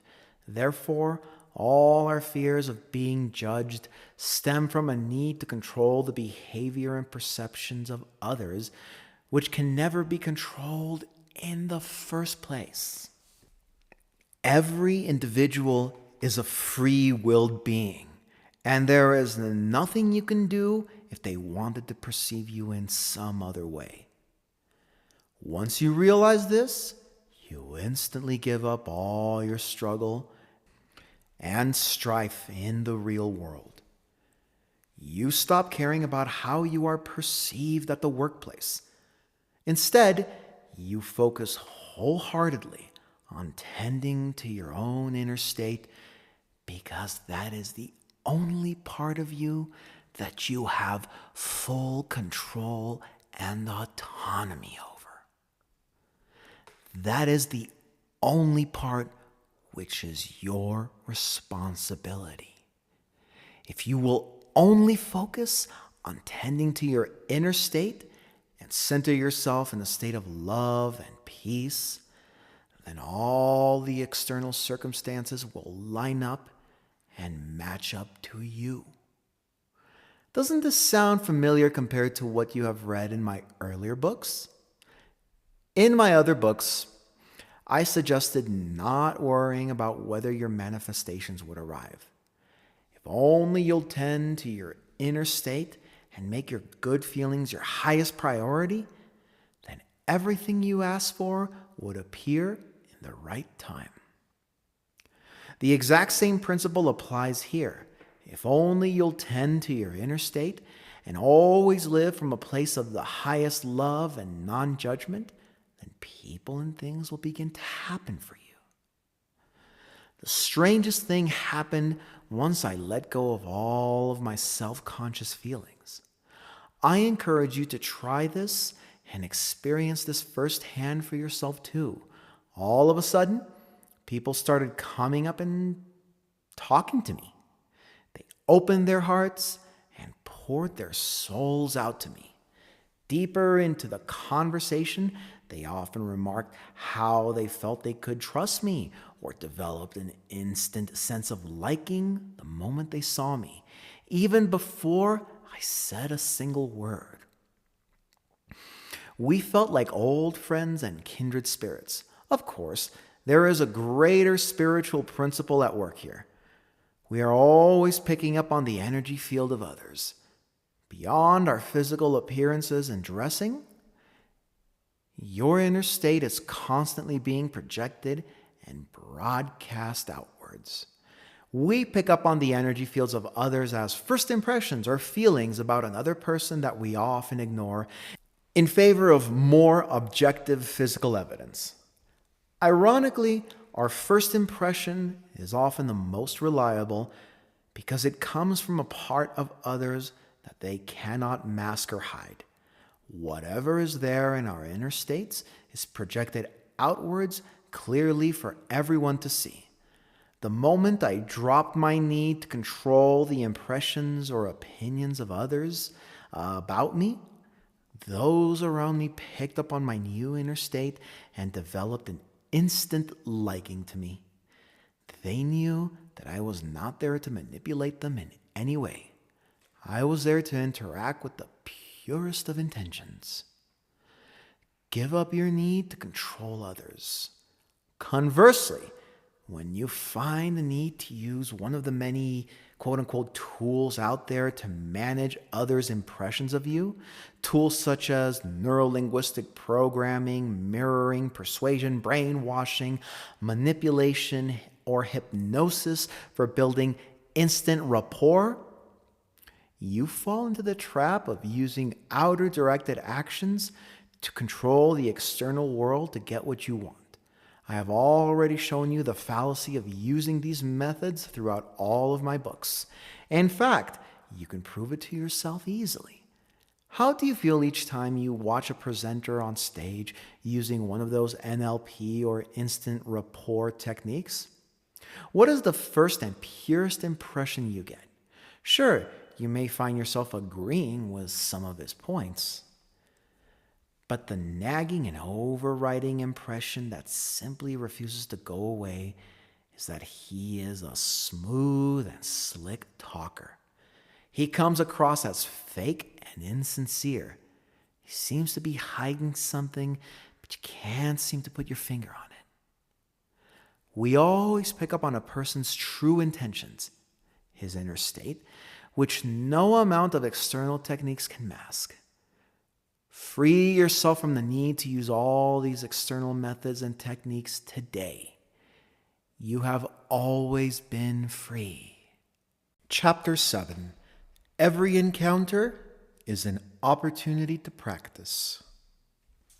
The free, manifestative state is our natural state that comes to us without even trying. It is a state that is independent from our doing and from all our physical actions. It is a state of pure being as opposed to doing. Anytime you feel the urge to engage in outer directed actions to quote unquote make something happen, you ironically move further and further away from your natural free state into a state of scarcity, limitation, and lack. These outer directed actions may be manifestation techniques such as affirmations and visualizations that try to make something happen, or they may be persuasion techniques to subliminally influence another person to agree with you. Our egos perceive the need to use these techniques because it sees each one of us as separate from one another, and hence the need for competitive actions to shore up and accumulate as much good for oneself as possible. However, as a student of this material, you know better. You know that the only thing you really have lasting control over is your inner state. And hence, you focus all your efforts wholeheartedly on tending to your inner state. Tending to your inner state is not about doing anything. We are not trying to add anything that is not there already. Instead, all we are doing is reconnecting with and recognizing that feeling of deep inner peace and love that has always been there since the beginning of time. But if this feeling has been around since the beginning, why is it that we cannot feel it? Why is it that most people walk around unaware that they have this wellspring of immense peace and love within them? That is because, over time, their inner states have become tainted by unwanted feelings of worry, fear, self-consciousness, and guilt. When every moment of our lives is spent worrying about whether our manifestations will happen or whether we are making a good impression on others, our focus is always somewhere else. It is always misplaced. We pay attention only to the false projected images and thoughts of the ego mind instead of to who we really are. One analogy I use is looking through a piece of originally clear glass. If that piece of glass is dirty or blurry, we will always notice and remain fixated on the dirt and grime on the glass. Individuals who wear glasses often have the amusing experience of rubbing their eyes frantically to clear up their blurred vision, only to realize that it was their glasses that were dirty all along. The same thing applies here. All you need to do is to let go of the dirt and grime on your glasses to perceive clearly again. The solution is not to rub your eyes over and over again or to draw on your glasses in an attempt to correct your vision. Once you have identified the subtle bodily action which you unknowingly engage in when your body is holding on to negative feelings, you'll have a constant reminder to let go. Each time you feel that feeling or notice yourself doing that thing, you gently remind yourself to let go of the feeling in the moment without labeling or judging it. Just gently let it go.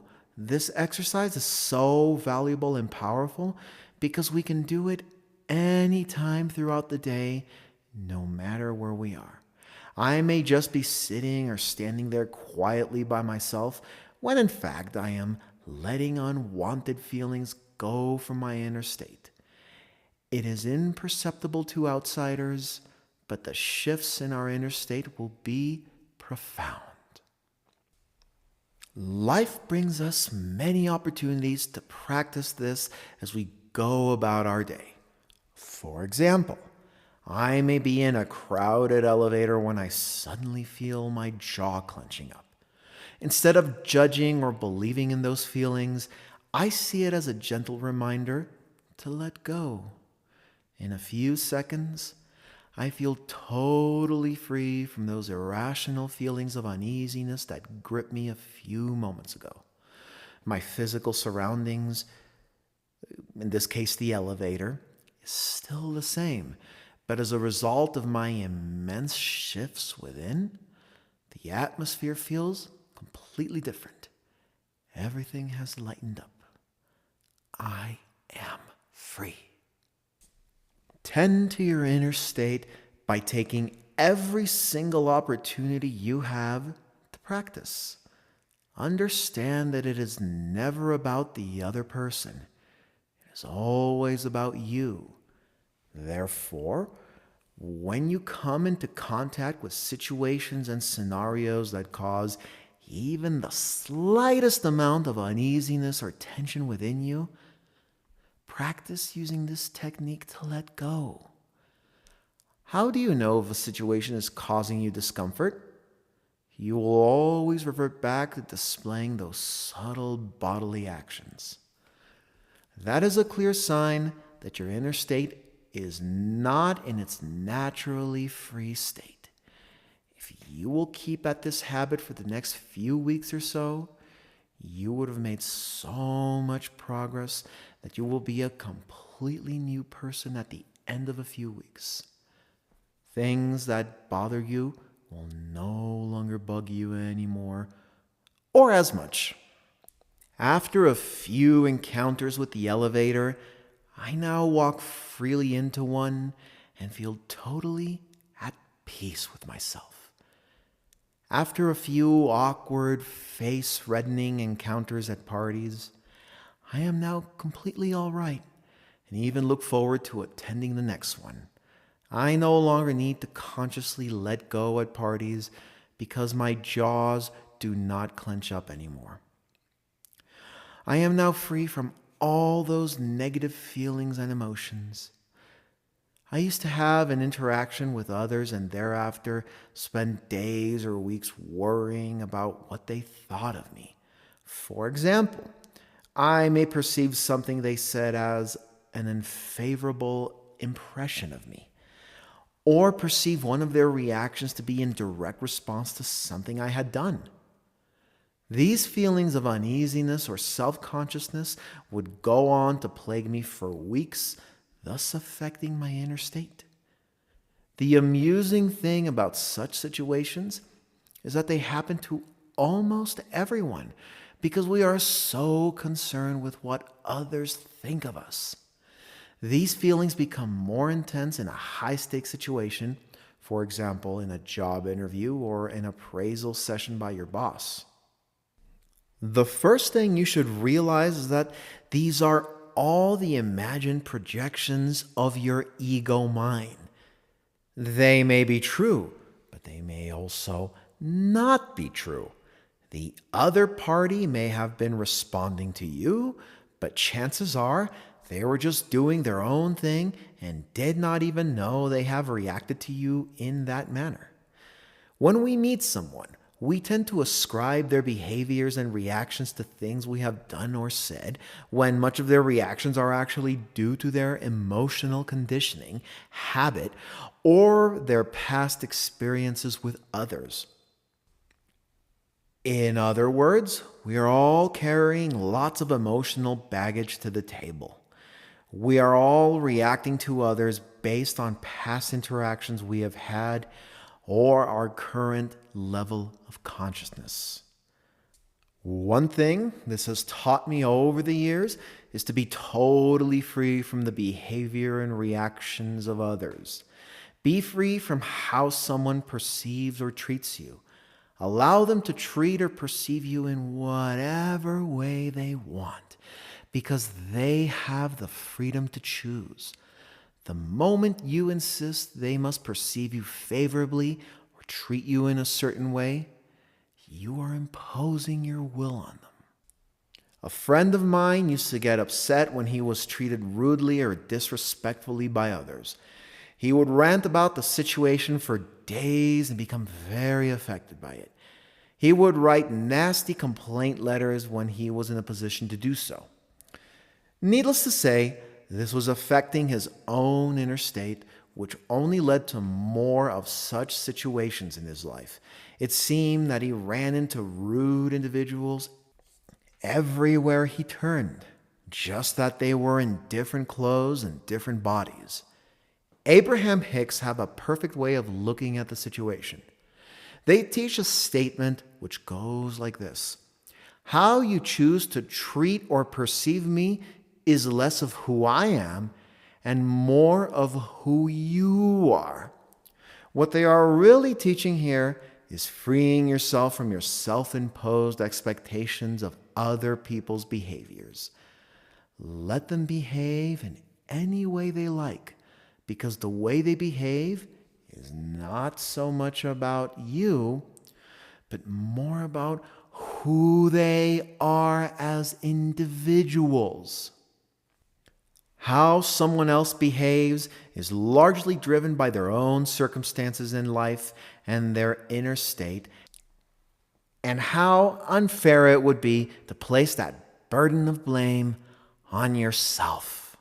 How unfair it would be to take full responsibility for their actions. Once you realize this fundamental truth, you are totally free. You have always been free, and now you come full circle in recognizing your innate freedom from the behavior of others.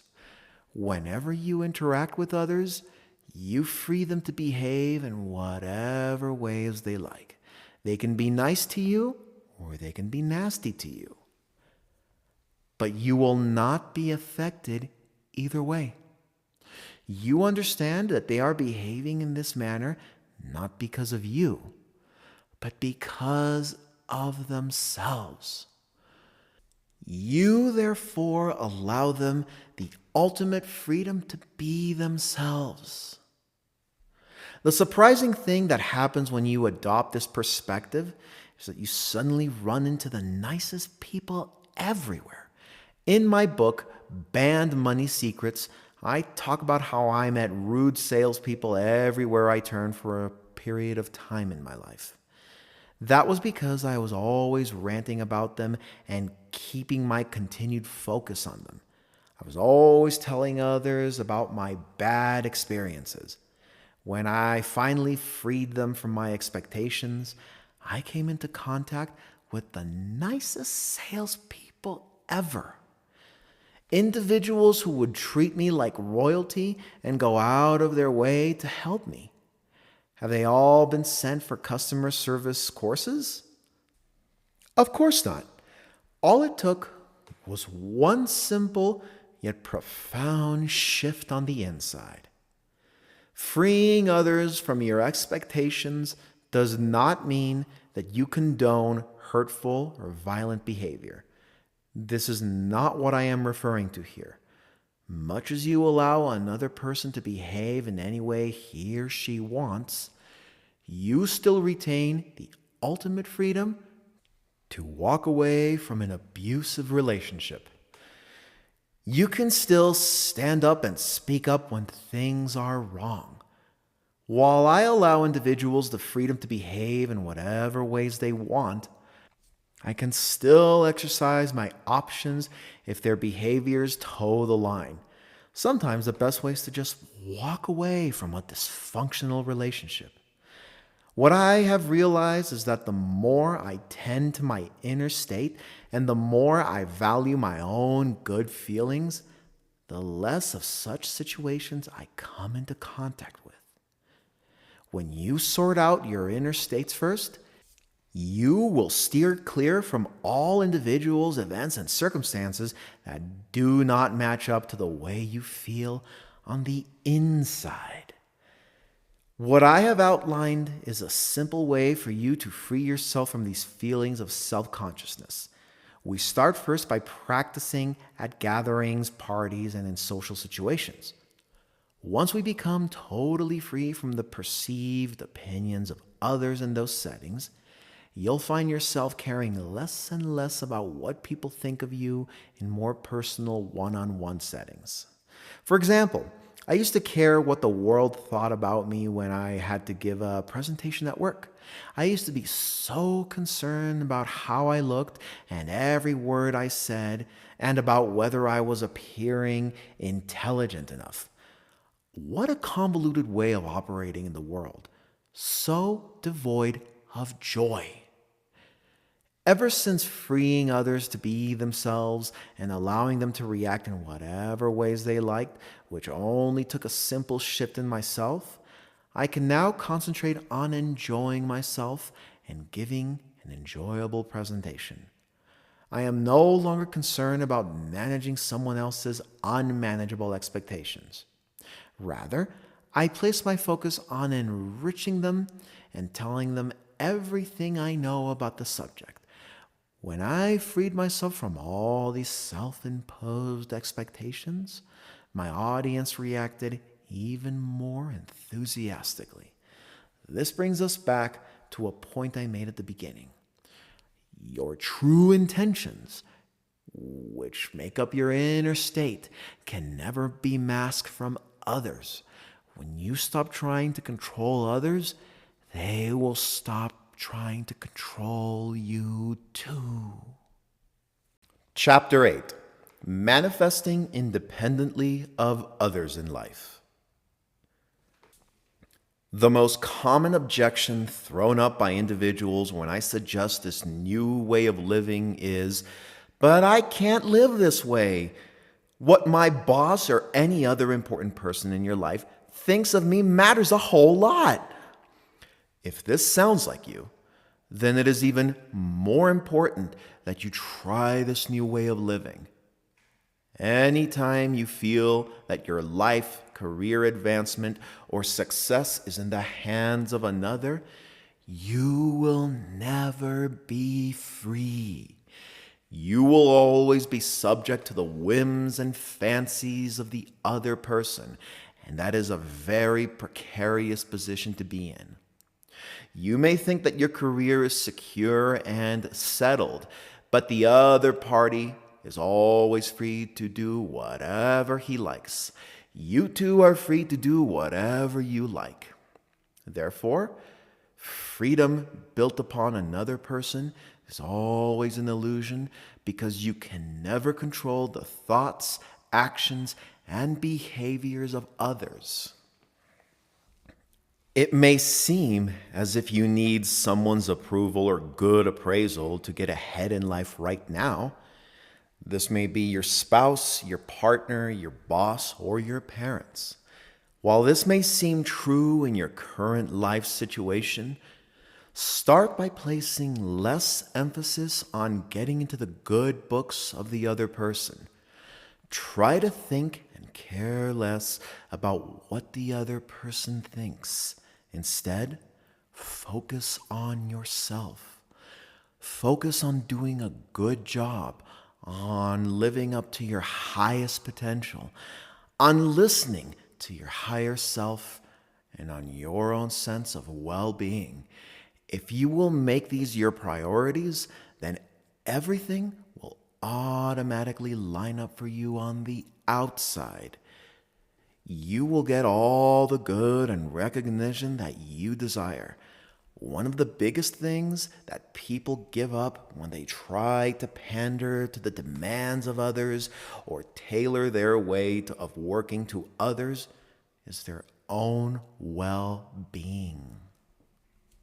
In the process, they lose their sense of individuality and joy because they are now merely executing instructions and going out of their way to please the other person in this relationship. This, too, is a convoluted way to control the perception of others by engaging in outer-directed actions. Give the need for all of this up. Try this new way of living and acting in the world. I am not suggesting that you act callously or irresponsibly in any relationship. What I am suggesting is that you stop caring so much about what the other party, be it your colleagues, superiors, subordinates, spouse, partner, whatever, think of you. Instead, focus most of your effort and attention into getting your job well done. You will find yourself a much happier person, and this usually leads to a much better appraisal than one obtained in the former situation. Notice how I have structured our discussion so far. First, I have talked about freedom from the perceived opinions of strangers and acquaintances, people who do not really matter to you. Second, we discuss freedom from the judgments and opinions of those who are closer to you, such as friends, family, and colleagues. Now we are talking about freeing yourself from the opinions of those whom you perceive to depend on for your happiness in life. This is a big jump for most people. Making this shift in thinking allows you to eventually become free from the judgments and opinions of every single person in your life. When you can reach the stage of becoming free from them, no matter who they are, even if they are your parents, you would have reached a significant milestone in your manifestation journey. You will then be able to deepen your practice of many of the principles we have discussed so far. By becoming free from the opinions and judgments of others, I am not suggesting that you act in ways that will deliberately upset them or make them unhappy. It does not mean that you can now go and do all the things which they once prevented you from doing. That's not what I mean. It is not a form of rebellious behavior which I am advocating here. Rather, what I am suggesting is that you place the focus on your own well-being and your own inner state instead of theirs. Base your decisions and actions in life on what your higher self tells you instead of what someone else might think. If you receive a clear impulse and it feels light and right to you, then that is all that matters. The opinions of another person do not matter. Until you free yourself from the opinions and judgments of others, your outer reality and manifestations in life will always be affected by them to a large extent.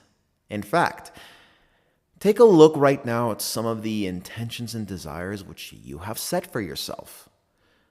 Knowing what you know now, how many of these intentions and desires are not really yours? How many of them would please another person if you achieved them? How many of them are really another person's desires fulfilled vicariously through you? It may be a good idea to weed out all of these intentions from your consciousness since they were never yours to begin with. When some individuals try this process for the first time, they are immediately surprised or even shocked to discover that some of their longest standing desires have never been theirs in the first place. Instead, upon closer examination, they discover that these dreams and desires they have been walking around with for half a lifetime usually belong to their parents or to a few well-meaning individuals in their lives. Parents often hope that their children will grow up to fulfill certain roles or achieve certain goals that they have not managed to achieve in life.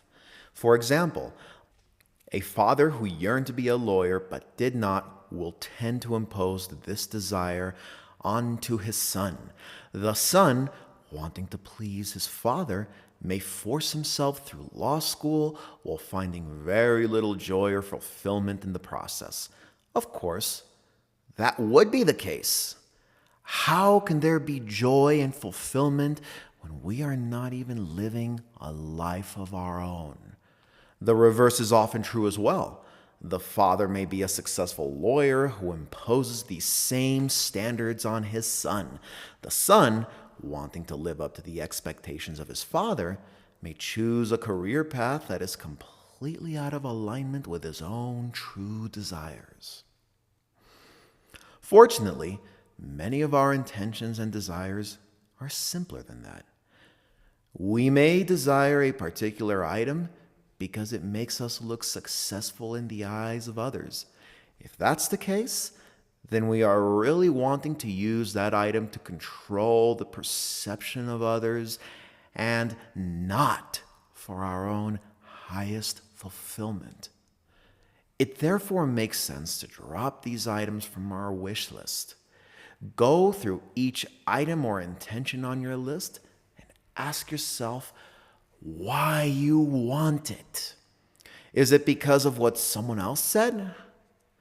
Did society implant the idea in your mind that it would be a nice thing to have? Do you believe that achieving it would make your parents proud and happy? This happens more often than we realize. When I went through my list of desires for the first time, I realized more than half of the items on that list were not even mine to begin with. Somewhere along the way, society had given me the idea that owning a few of them would convince others that I had finally, quote unquote, made it in life. What's even more amusing is that I actually manifested some of those items without really knowing why I wanted them in the first place. It is perfectly all right to have an intention or desire if it is truly in line with what you want. For example, you may desire to own a grand piano because you truly love music and enjoy making beautiful music for others. You enjoy playing on the exquisite ivory keys, and it makes your heart sing in joy while you do so.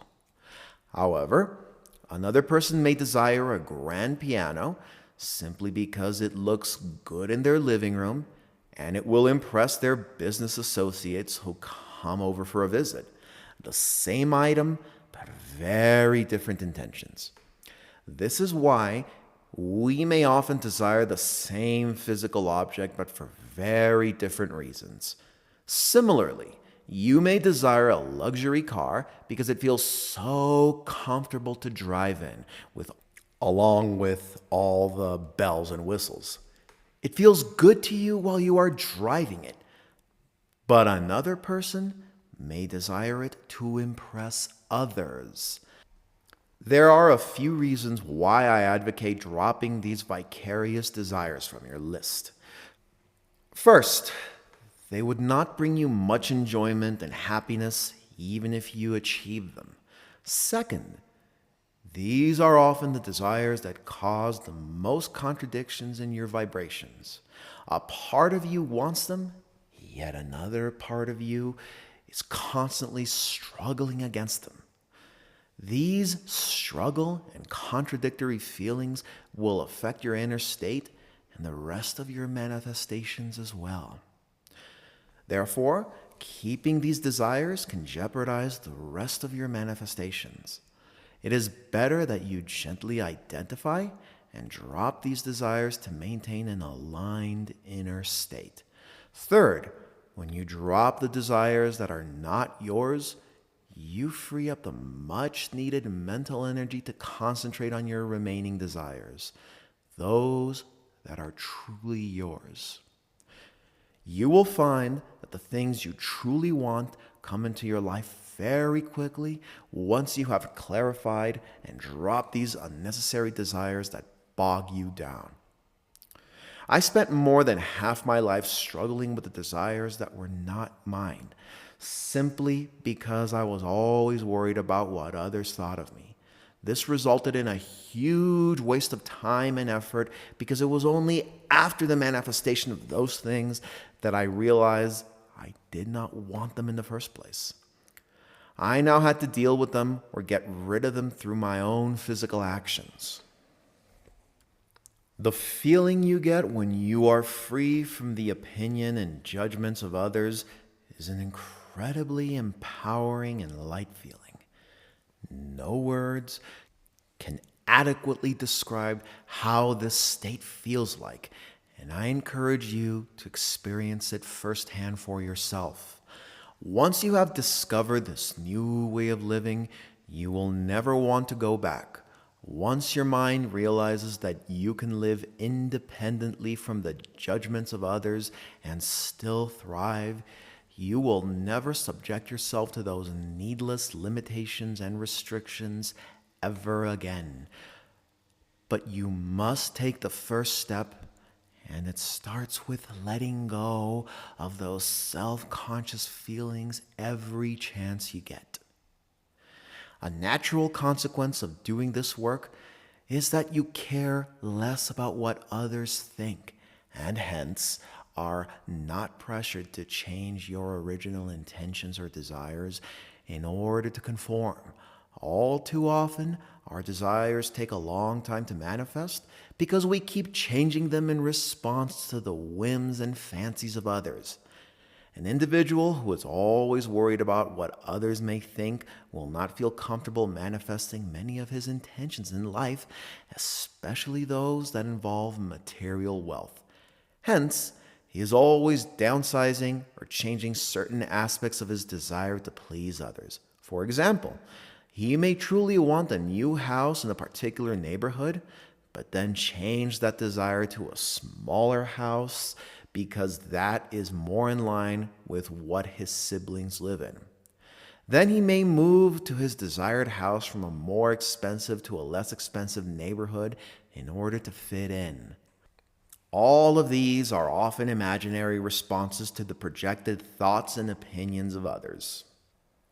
You have to become so comfortable with your own desires that whatever another person says cannot shake that intention. The intention is yours, and it belongs to you alone. So why let someone else change it?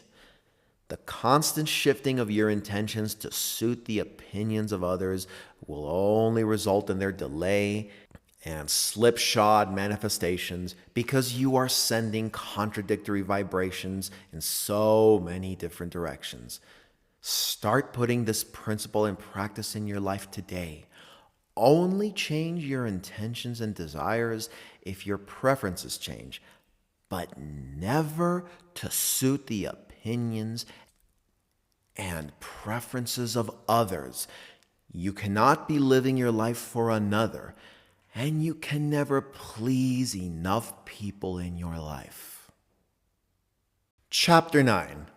Today, I am free from passing judgments. An amazing thing happens once you become free from the judgments and opinions of others. This change is subtle and barely noticeable at first, but becomes apparent to you as the weeks go by. This is something that happens spontaneously and does not have to be forced. It is a natural consequence of freeing yourself from the opinions and expectations of others, and it is this. When you feel less self-conscious about how others perceive you, you will naturally give up the need to judge, be critical about, or pass negative remarks about others. The art of criticizing and passing judgment on others is so pervasive in our modern society that it often harms our manifestations without us even knowing it. This single act sabotages most of our efforts even before we start. Admittedly, this has been a difficult spiritual principle for me to follow. If you read the teachings of every great spiritual master throughout the ages, they have always spoken about the utmost importance of not judging or criticizing others. The most prominent of these teachings has been immortalized in a phrase by Jesus: judge not by appearances, but by right judgment. But why have spiritual teachers throughout the ages taught this principle so steadfastly? Do they know something which the rest of the population does not? How does the act of criticizing others relate to our manifestations? Before I talk about the greater spiritual significance, let me first share my own personal experiences. I grew up in a family that thrived on criticism.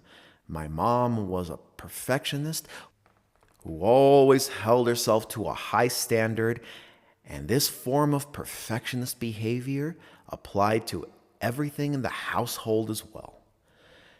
Everything within the house had to be done to the highest of standards, and she was not afraid to let any of the family members have a piece of her mind when they stepped out of line. All of her children had to perform to the highest standards in school and in whatever they did.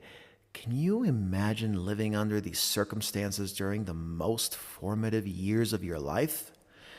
I guess most of us can relate to that, as the experience leaves you with a judgmental and self-critical inner voice that accompanies you for the rest of your life. Most of us walk around with this inner critic without even questioning why it is there. The inner critic can sometimes be so nasty and harsh that it sabotages our efforts even before we begin. We can trace the origins of this inner critic to early authority figures in our lives. While these authority figures were well-meaning and had our good at heart, for example, they did not want us to do something that injured ourselves, the way they communicated their message was sometimes less than desirable. As a result, we accepted and internalized their repeated negative comments and judgments over time and started using them on ourselves. A baby does not know how to judge. To a baby who has just been born into this world and to young children, the world is so perfect. Everything is going so well despite the outer circumstances. Louise Hay used to teach that babies don't go around looking into mirrors thinking that their bodies are too fat. They're happy to have a body in the first place.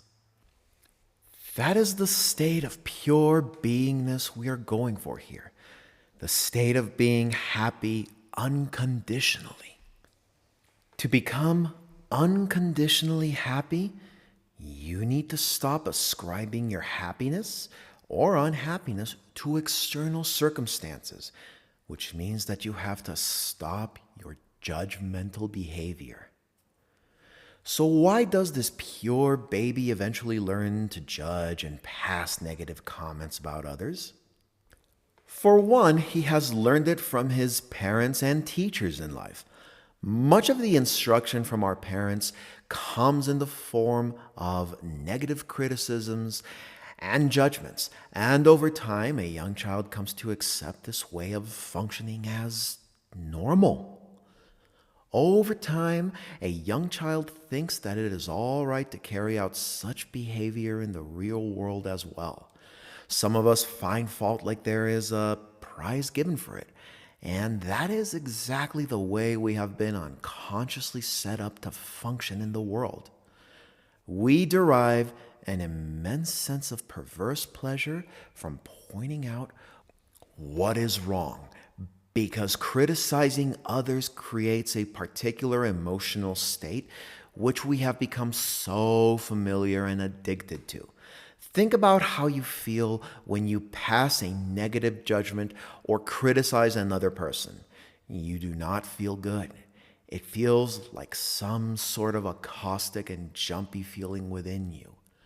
Yet most people willingly engage in this behavior for almost all of their lives. And why is that so? Because that caustic an intense feeling is one of the few feelings which they know and have come to associate so closely with their being.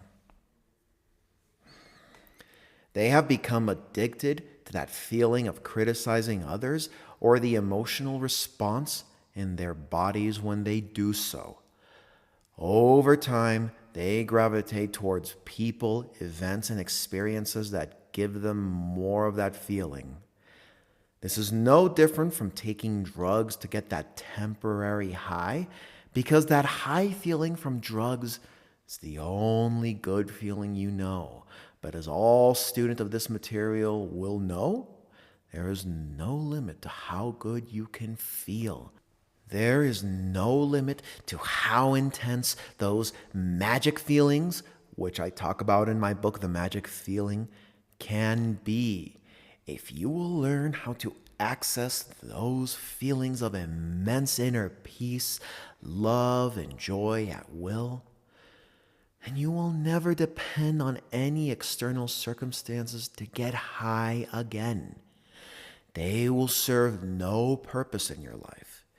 You would have discovered the most straightforward way to get there and stay there by your own accord without having to depend on any external substance or circumstance.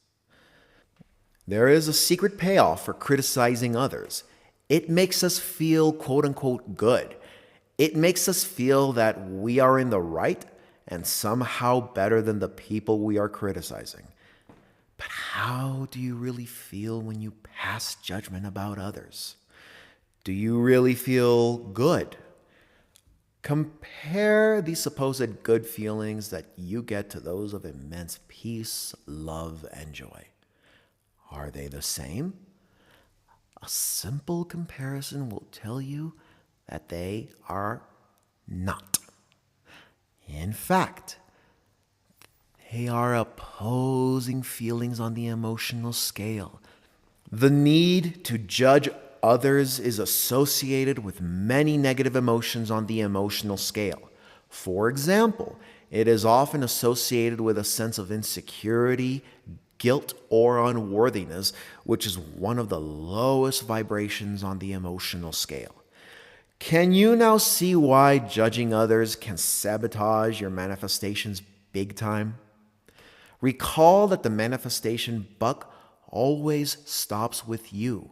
Therefore, it does not matter who or what you are criticizing. It does not matter who or what you are making those nasty jokes and comments about. All that matters is that you are making them, and therefore you have to bear the full consequence of these nasty remarks. The more time you spend making these remarks and passing these judgments in a day, the more you will have to bear their consequences in terms of delayed or even completely annulled manifestations. Are you willing to bear these consequences? When I first started becoming conscious of this aspect of my being, I was surprised at how many judgmental thoughts I spontaneously passed throughout the day. This does not mean that we are bad or evil people. It simply means that we have acted unconsciously up to this point in our lives. We have not really picked up and questioned our endless thoughts. Instead, we simply let our mind chatter run wild. When you start to examine the thoughts that naturally run through your mind, you will be surprised to discover that a lot of them tend to be of a negative nature. For example, you may see someone walking towards you on the street and pass a casual judgment about that person's appearance or dressing. To students of spirituality, this revelation can be quite unnerving. Here they are trying to speak and think positively, and then discovering for the first time that their unconscious is throwing up all these nasty remarks and comments. If this sounds like what you are going through, the first thing you should do is to stop judging yourself for this behavior. Stop the endless loop of judgment and criticisms. The need to criticize others arises from being constantly critical of yourself.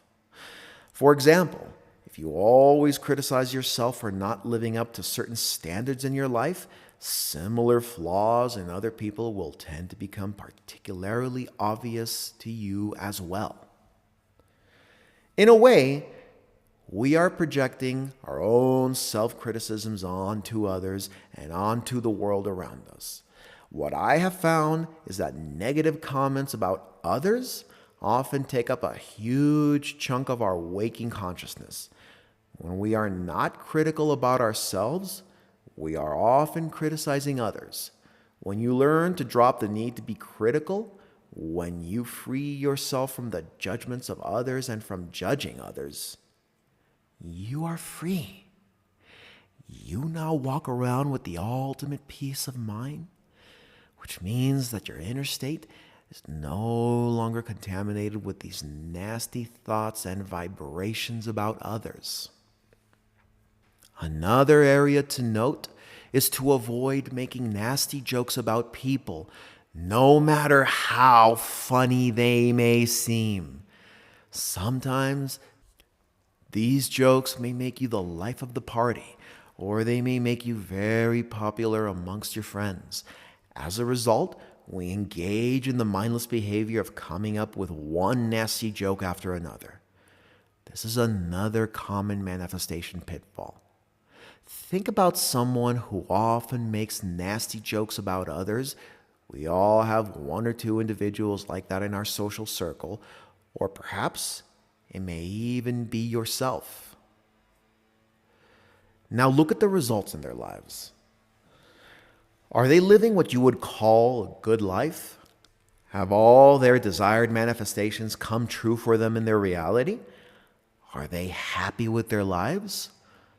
This should not come as a surprise, but I have done this simple observation exercise so many times and found that these folks who love to make nasty and mean jokes about others are the same ones who have so many things to complain about in their own lives. Is it any wonder that their manifestations are not coming true for them? The habit of making nasty or mean jokes is a difficult one to overcome for a few reasons. First, it seems like an utterly harmless activity. The person whom you are making the joke on does not even know it, and all of your friends, including yourself, get to enjoy a really good laugh. Second, it makes you popular and keeps you in good company. Everyone wants to be around the funny guy. Third, when someone tells a nasty joke, it lightens up the atmosphere, and hey, we are all out to have a good time, right? Here's where things start to go downhill. First, making mean jokes is not a harmless activity. It affects the person who makes them. That is probably the most straightforward way I can put it. Recall that the manifestation buck always stops with you. Each time you pass a nasty joke or comment, you bring up associated feelings of insecurity, jealousy, envy, or judgment for yourself. This is precisely why the joke is so funny, because it is so inappropriate and mean. These go on to affect your inner state and your outer manifestations. So to put it bluntly, the joke is really on the person making the joke. And second, nasty comments are often funny, and anything funny is very easily absorbed by our subconscious with very little resistance. Our subconscious minds love humor. And third, our subconscious minds love repetition as well. When you keep making the same nasty comments over and over again and keep laughing upon hearing them, it is deeply embedded in your unconscious and goes on to create your outer reality. Sometimes you may be around individuals who like to make nasty jokes and comments. It is also human nature to laugh along to any joke told to us. When I realized the full significance of this spiritual principle, I immediately made it a point to distance myself from individuals who constantly poked fun of others. For the few individuals whom I could not get away from, I made it a point to be honest with them. I told them, "Look, you have to stop making these mean jokes about people we encounter. It is disrespectful to them, and it affects you too." Of course, I did not go into a full spiritual explanation, but they understood, and they changed their behavior thereafter. The need to pass judgment about others can be a sticking point for our manifestations. I often meet individuals who are thinking positively and doing all the right things, but still, their manifestations are not happening for them. This is when we dig deeper and discover that their mind chatter is filled with critical thoughts about either themselves or others. Eliminate these critical thoughts, return your inner state to one of inner peace, and your manifestations will come very quickly for you. The next time you feel the urge to criticize or pass an unwarranted comment about another person, even if it's just on the inside, pause for a moment and let that feeling go.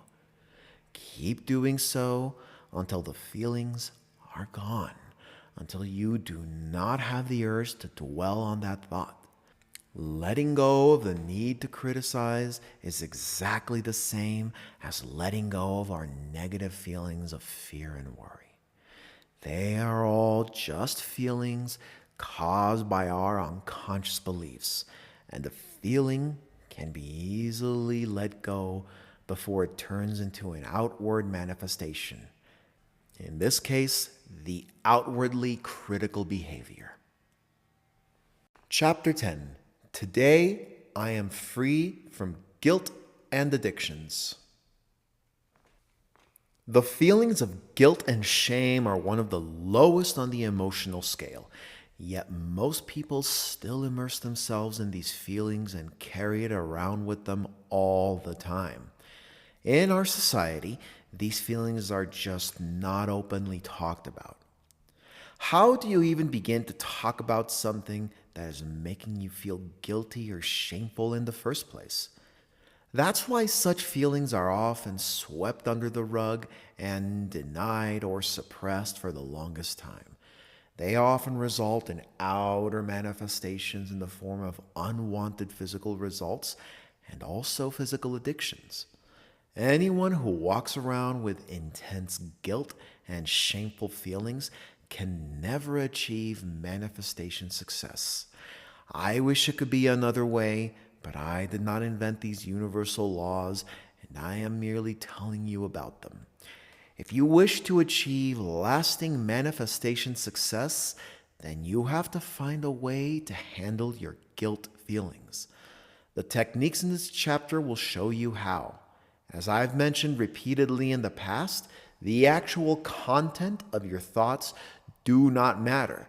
The actual experience does not matter. Hence, in moving forward today, we are not interested in why you came to have these guilty or shameful feelings or what caused them. All of them are in the past and are no longer relevant to us. What we are dealing with here are the present feelings themselves, which are so negatively creative. Feelings of guilt and shame cause us to wither up on the inside and eat at our emotional well-being. So long as we hold on to these feelings, we can never be totally free. There is an apt saying which goes, "We are not punished for our sins, but by them." This feeling of guilt can be particularly insidious. Fortunately, there is an easy way out of all of this. This is the path which I have discovered for myself, and I hope it can help you as well. It is important to understand and see these feelings of guilt for what they really are. If you can understand the underlying emotional reasons for them, you will be able to let them go very easily. When we hold on to guilt about anything, we perceive a situation as bad and ourselves as powerless to change it. This is an important definition, so let's make sure you understand it. Whenever we feel guilty about anything, we perceive that thing as bad, but more importantly, we also believe that we are powerless to change our conditions, which is why we have to keep feeling guilty over that thing. Guilt feelings are the most extreme way of judging yourself. Someone who is guilty is self-critical and punishing towards himself all the time while believing that the rest of the world is passing this same judgment on him. Can you see the convoluted way through which the ego projects itself onto the world around us? We feel bad about something and we blame ourselves for it. But we also project that blaming behavior onto the people around us and blame ourselves through them. These guilt feelings are nothing but the false belief that we are constantly being judged for our deeds. This projection is what causes most of the guilt feelings, independent of the actual actions and behaviors of others. If you have followed the steps in the previous chapters of this book, you may find that the guilt feelings which you have carried around for years have been spontaneously reduced just from following the steps in the earlier chapters. This is a natural consequence of doing the inner work necessary. When you free yourself from those self-conscious feelings and from your fear of being judged, you will stop feeling as guilty about certain situations in your life because the judgment of others no longer affect you as much. As such, what we have done up to this point goes a long way in helping us overcome our residual feelings of guilt. When you feel guilty over something, your body often displays the same subtle physical signs that we talked about in chapter 3. That is when you have to pause whatever you are doing, center yourself in your inner state, and let those spontaneous feelings of guilt go. Dealing with our guilt feelings is the same as dealing with all of our other feelings. Feelings are just energy running through our body, which can easily be released from our energetic system. Therefore, resist the urge to label your feelings and to dwell in the emotional baggage that surrounds them. Just deal with the feelings in the present moment when they arise. You will discover that if you stick to this practice of tending to your inner state in the present moment only, you would have solved a huge chunk of the perceived issues in your life.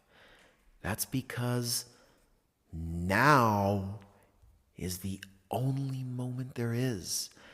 Now is the only moment we have to work with. And when something happens, it always happens now, now, now. Life is a series of now moments. The mistake so many people make is to try and deal with the past, present, and future all at once. That is putting themselves through unnecessary agony and trouble because you can never change the past in the now. But you can change how you feel about the past in the now. And that is the whole secret of dealing with guilt. Many people are worried that they will start doing bad stuff if they do not feel guilty over certain things. This is a misplaced fear. I have realized that when you are in alignment with your highest self, you can do no wrong. When you come from a place of highest love and peace, then everything you do will be in accordance with the highest universal good. You will be acting from divine love and your divine beingness. The fear of doing bad things if we do not feel guilty results from a lack of understanding of these universal laws and from our past faulty programming. A closer examination will reveal that it stems from our need to judge others. We wrongly believe that judgment and punishment is what is needed to keep our behaviors in line, when in fact, it is impossible to harm another or ourselves when we are aligned with our highest selves. If something undesired has happened in the past, resolve not to do it again and let the guilt go. It's as simple as that. You can deal with 20 years of guilt in just one afternoon using this technique. Simply resolve not to repeat that hurtful action again, and then let all the guilt go. Chances are that you were not aligned with your highest self when you behaved in that way, but you now know better. You now know the power of alignment, so make full use of this knowledge. Give up the faulty and needless belief that you will repeat the behavior once you stop feeling guilty from it. If guilt over something is overwhelming you, it pays to spend one quiet afternoon by yourself working on the issue. Bring up the feelings of guilt, feel the subtle physical signs in your body, and then let those feelings of guilt go in the present moment. Continue to do this until you have let all the guilt go or feel that it has diminished considerably. One afternoon is all you need to be free for the rest of your life, and I think that's a pretty good bargain. However, be prepared to repeat the process hundreds of times that afternoon, each time checking in to see whether the feelings of guilt have diminished. Keep going at it until you feel better and until you reach that place of relief. The residual guilt will often resurface itself as you go about your day. What you should do when some of these residual feelings present themselves is to notice them in the moment and then to let them go without any labeling or judgment.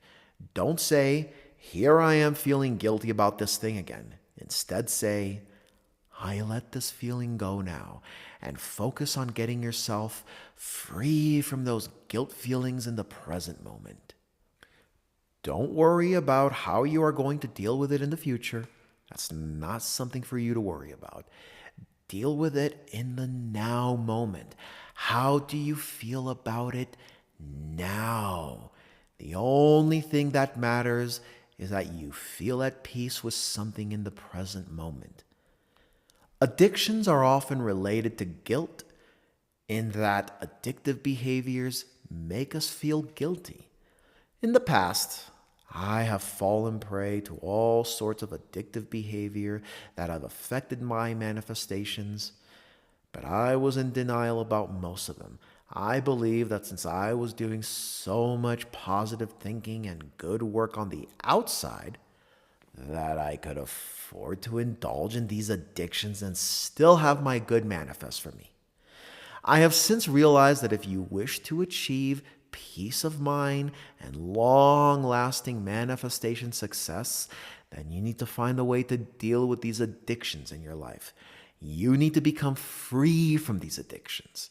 Anytime you allow an external action, substance, or circumstance to have power over you, you are not totally free. Your freedom to create will always be limited. I understand what an uphill battle it can be to deal with one's addictions, since we may have been holding on to them for our whole lives. Addictions can thus come with immense emotional baggage, and it is this emotional baggage that clouds our perception of them. Another unresourceful belief that we often hold is, I've had this addiction for so long. But how long you've had something does not equal the ease at which you can let it go. I could have been holding onto my pen for the past few hours, and sure enough, my fingers can become cramped from the grip. But that does not mean I cannot let it go if I wanted to. All it takes is a conscious decision to let go.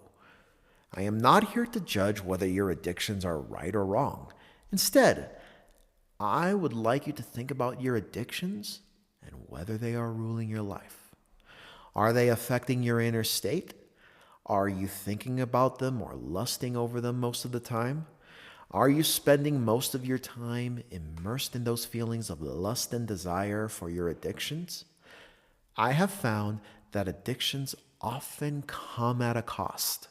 While they may give us that temporary high, those high feelings are nothing compared to our feelings of alignment with the universe.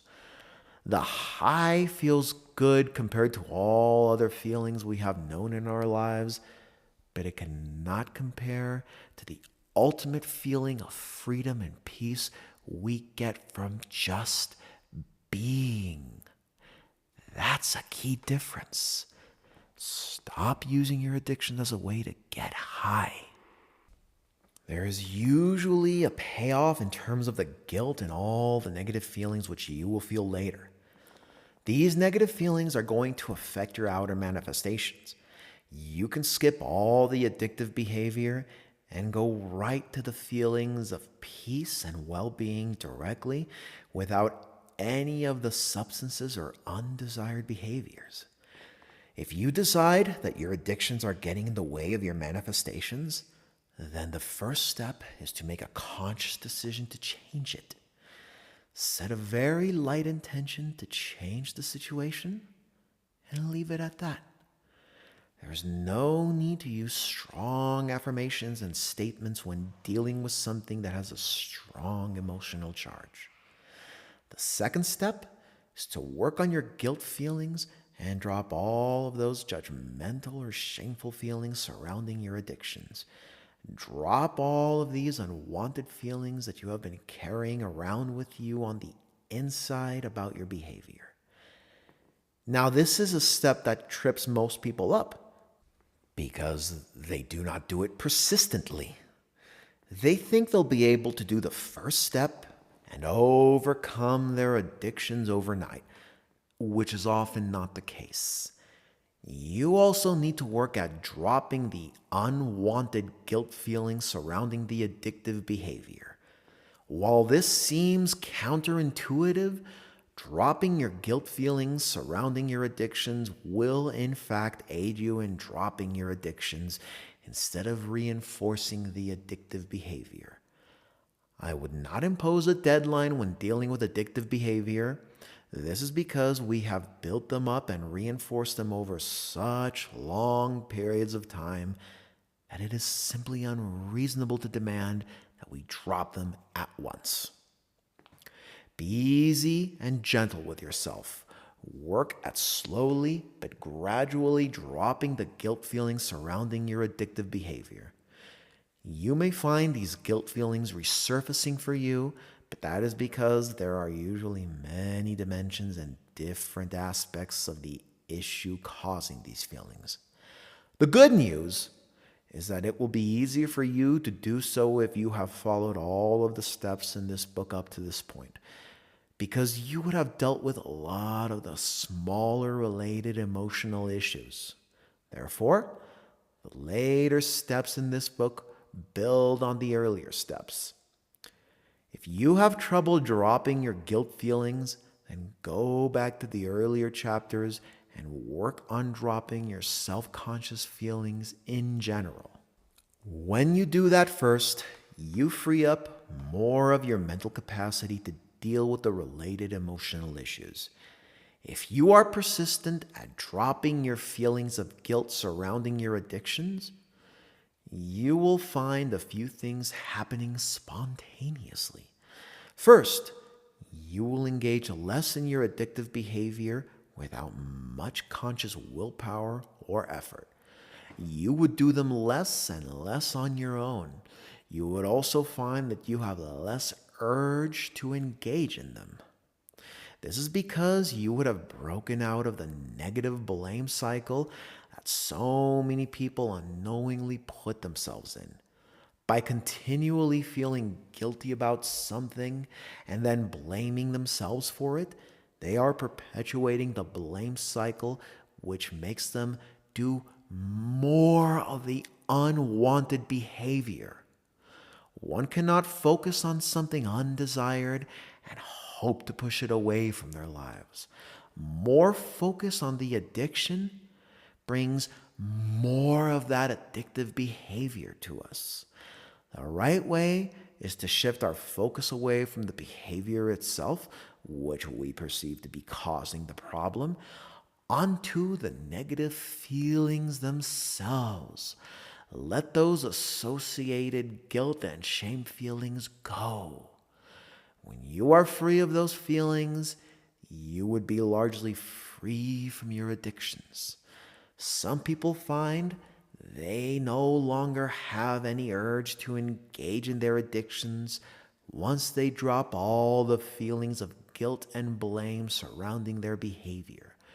Others find that they engage in them less. Either way, that is still a breakthrough and a huge progress that some people do not even make in one lifetime. Congratulate yourself for it.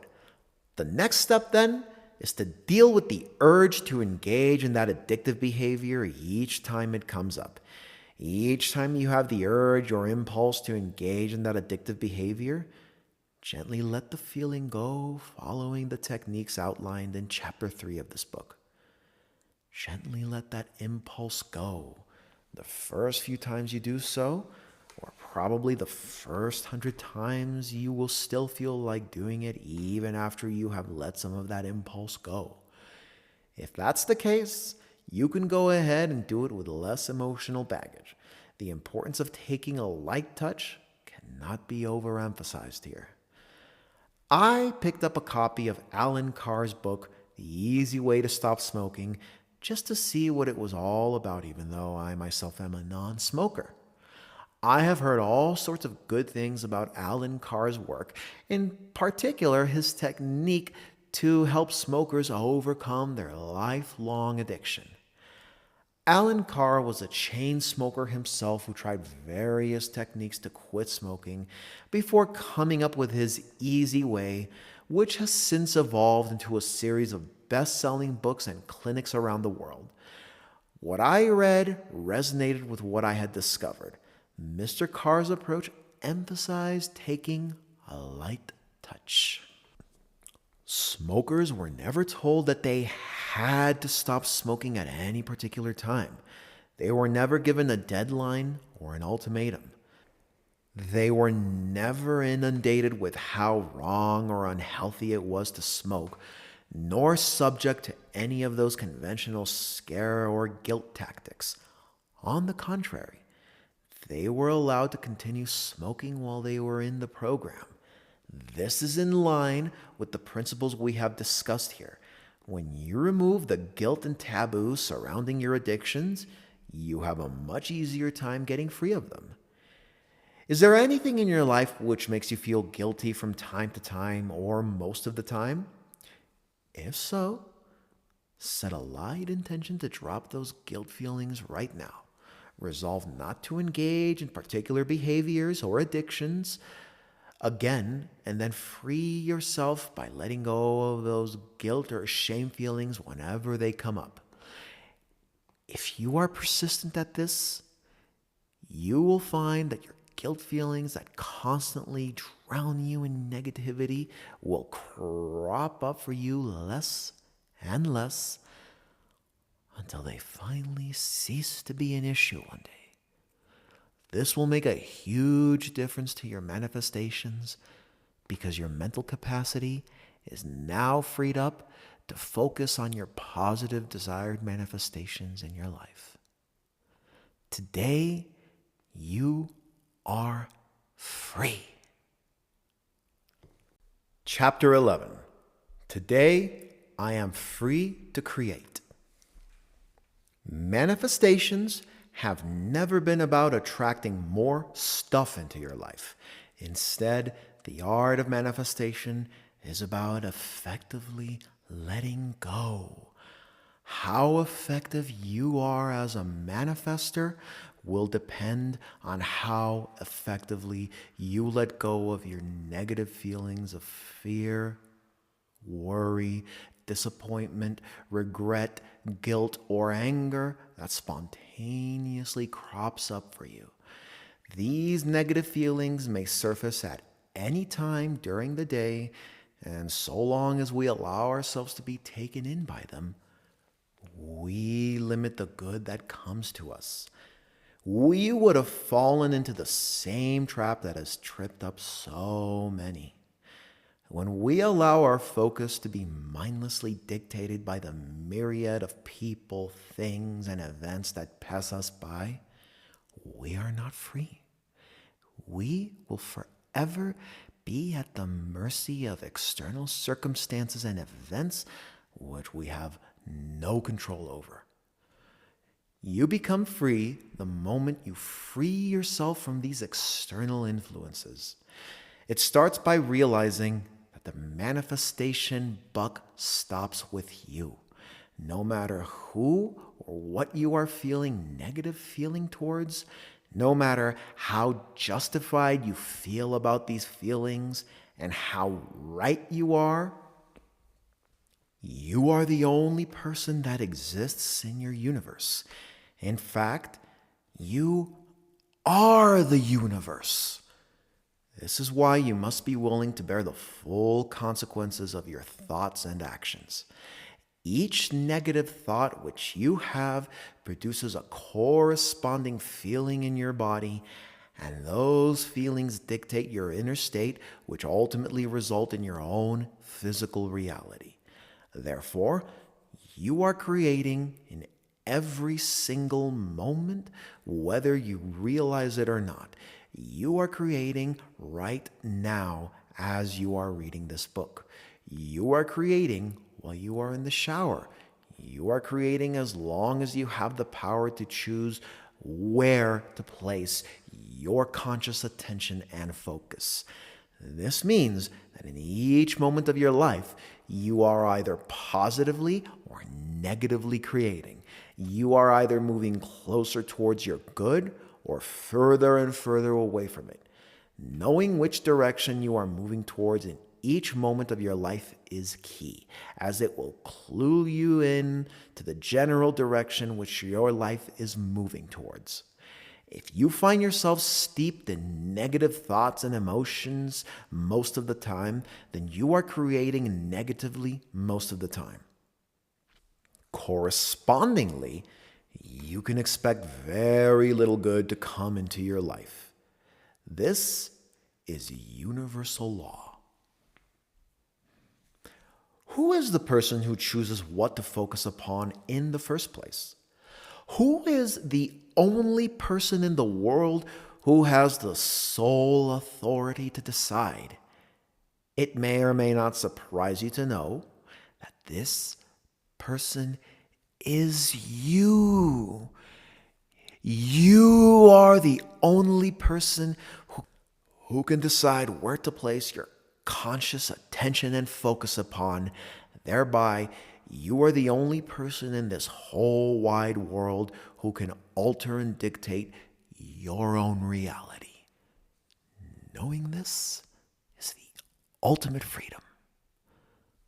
But why do so many people not exercise their authority as ultimate creators? Why do so many people allow themselves to be carried away by their feelings of anger, fear, or worries? That is because they have not trained themselves to achieve mastery over their inner states. Over time, they have allowed themselves and their focus to be led wherever the mind goes, which, like a curious child following every single path that is presented to him. The untrained mind is like that curious child.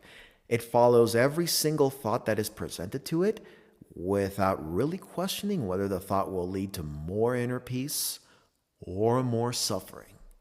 If you blindly follow and bite whatever comes up for you, then you will always perpetuate the same reality. Let's say someone does something that makes you angry. The untrained mind allows itself to focus there because that is what catches its attention in the moment. The untrained mind also allows itself to stew in the feelings of anger and hence produce more and more unwanted manifestations. The trained mind realizes that it always has a choice. Remember, you always have a choice no matter what the circumstances are. You always have a choice on where and what to focus upon. Yes, it is true that this incident in your life, or even many incidents in your life, are making you angry. Yes, it is also true that this incident is so preposterous, big, and in your face that it may be impossible to ignore. But despite all of that, you always have a choice of what to place your conscious attention on in the sanctuary of your own mind. Even if there are thousands of things to be unhappy about in your life right now, there's still at least one thing that makes you happy and smile when you think about it. Focus your attention wholeheartedly and exclusively on that one thing. Make it your world. Focus on it all the time to the exclusion of everything else. When you focus on that one thing, it becomes your universe and your inner state changes considerably. You move from negatively creating to positively creating. How soon your outer reality, no matter how dire, must change. This is the ultimate universal law. Remember the early days of my journey when I had so many things to be unhappy and depressed about? My untrained mind focused on one depressing thought after another, like a child's attention endlessly captivated by smoke and mirrors. As a result, I was almost driven to the edge of depression and suicide. The solution for me back then was so simple and obvious that I could not see it. It is the same for us, no matter where we are in our lives.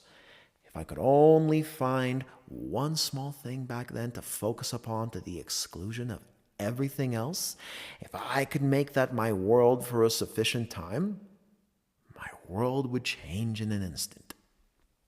No matter where you are right now, there is always that one small thing which you can start focusing on right now. I'm willing to wager that there is not just one thing, but quite possibly hundreds of things to be happy about in your life this very moment. But you need to train yourself to deliberately look out for them. When we have been conditioned by life over and over again to find fault, to look out for what's wrong, and to be judgmental, it can be difficult to see the endless magic that lies all around us. But the magic is there. It has always been there since the beginning of time. It is our job to find it and focus solely on it.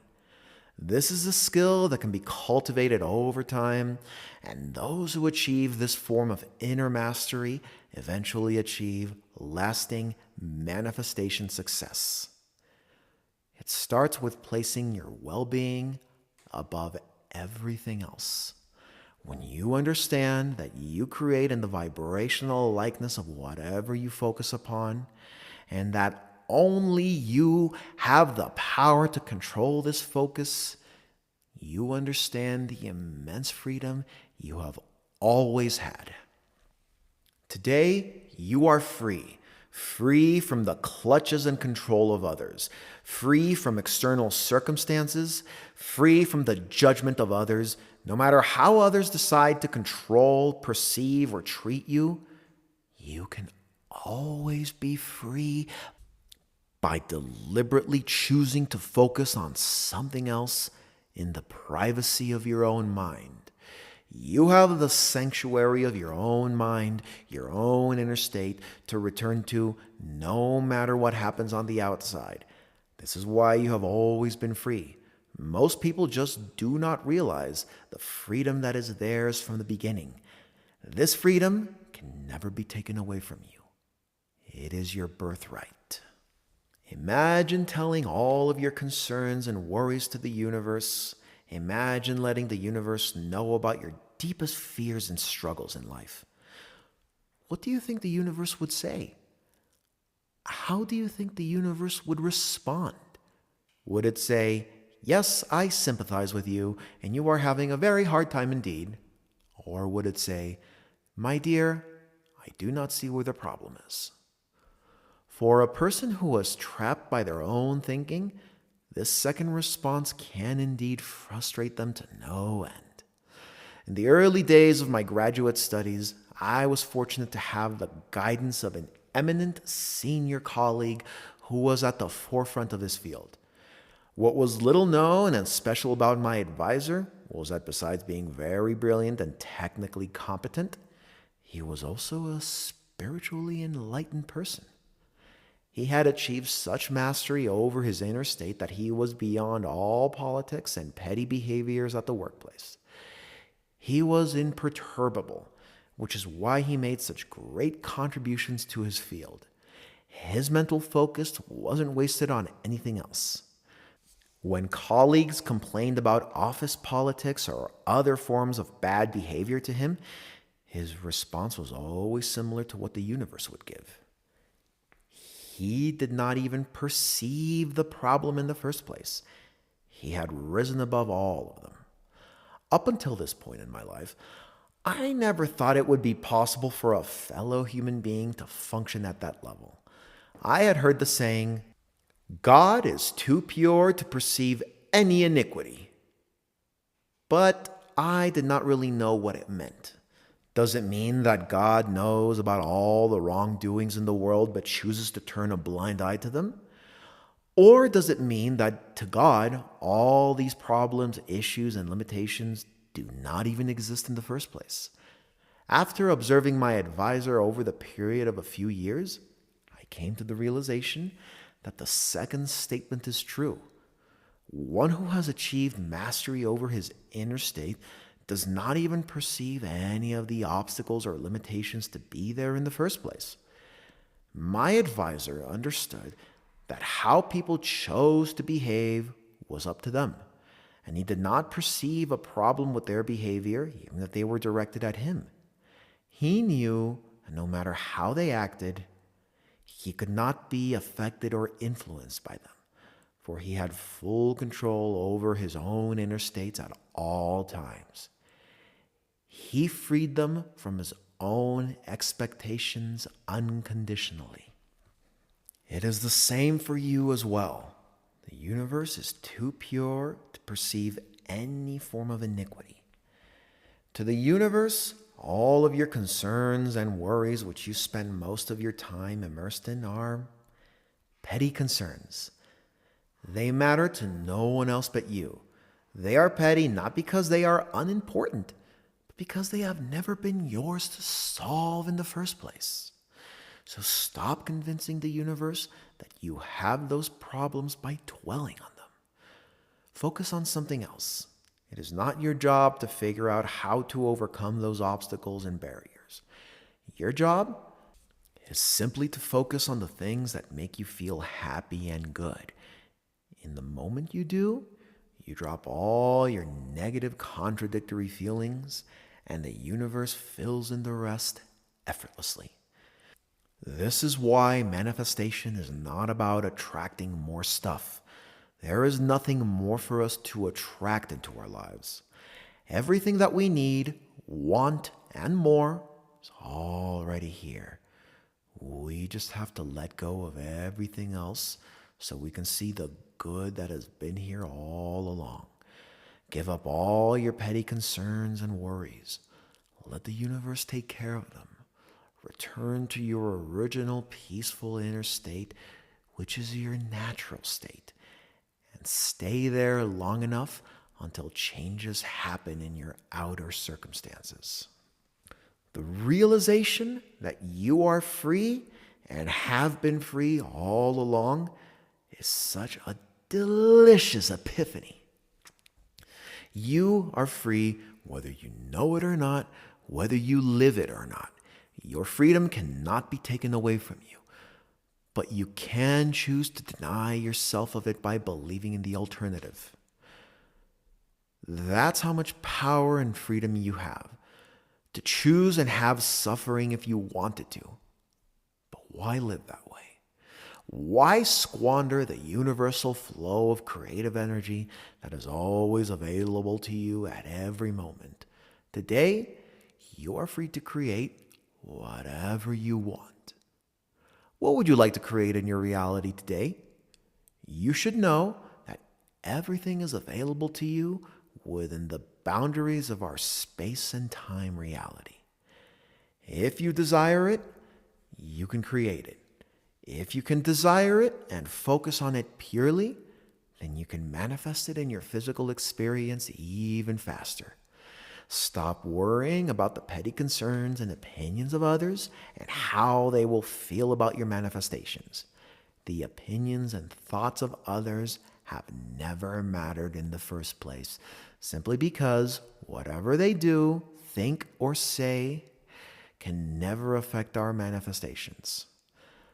Dr. Seuss puts this across eloquently when he wrote, "Be who you are and say what you feel, because those who mind don't matter, and those who matter don't mind."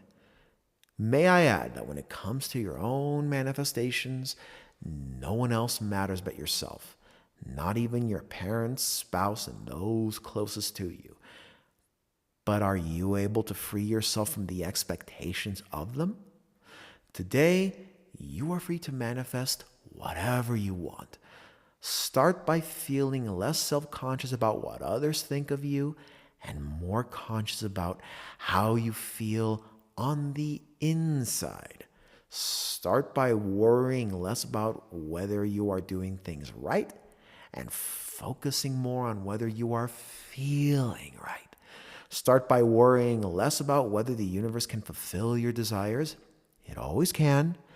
And place your attention more upon what you would like to create with the help of the universe. Today I am free is not just a feeling or a positive statement you walk around with. It is the ultimate recognition and acceptance of an eternal universal truth. You have always been free. You are free now. You will always be free. When you accept this truth and live it, there is nothing more you have to do. For before you ask, the universe would have answered.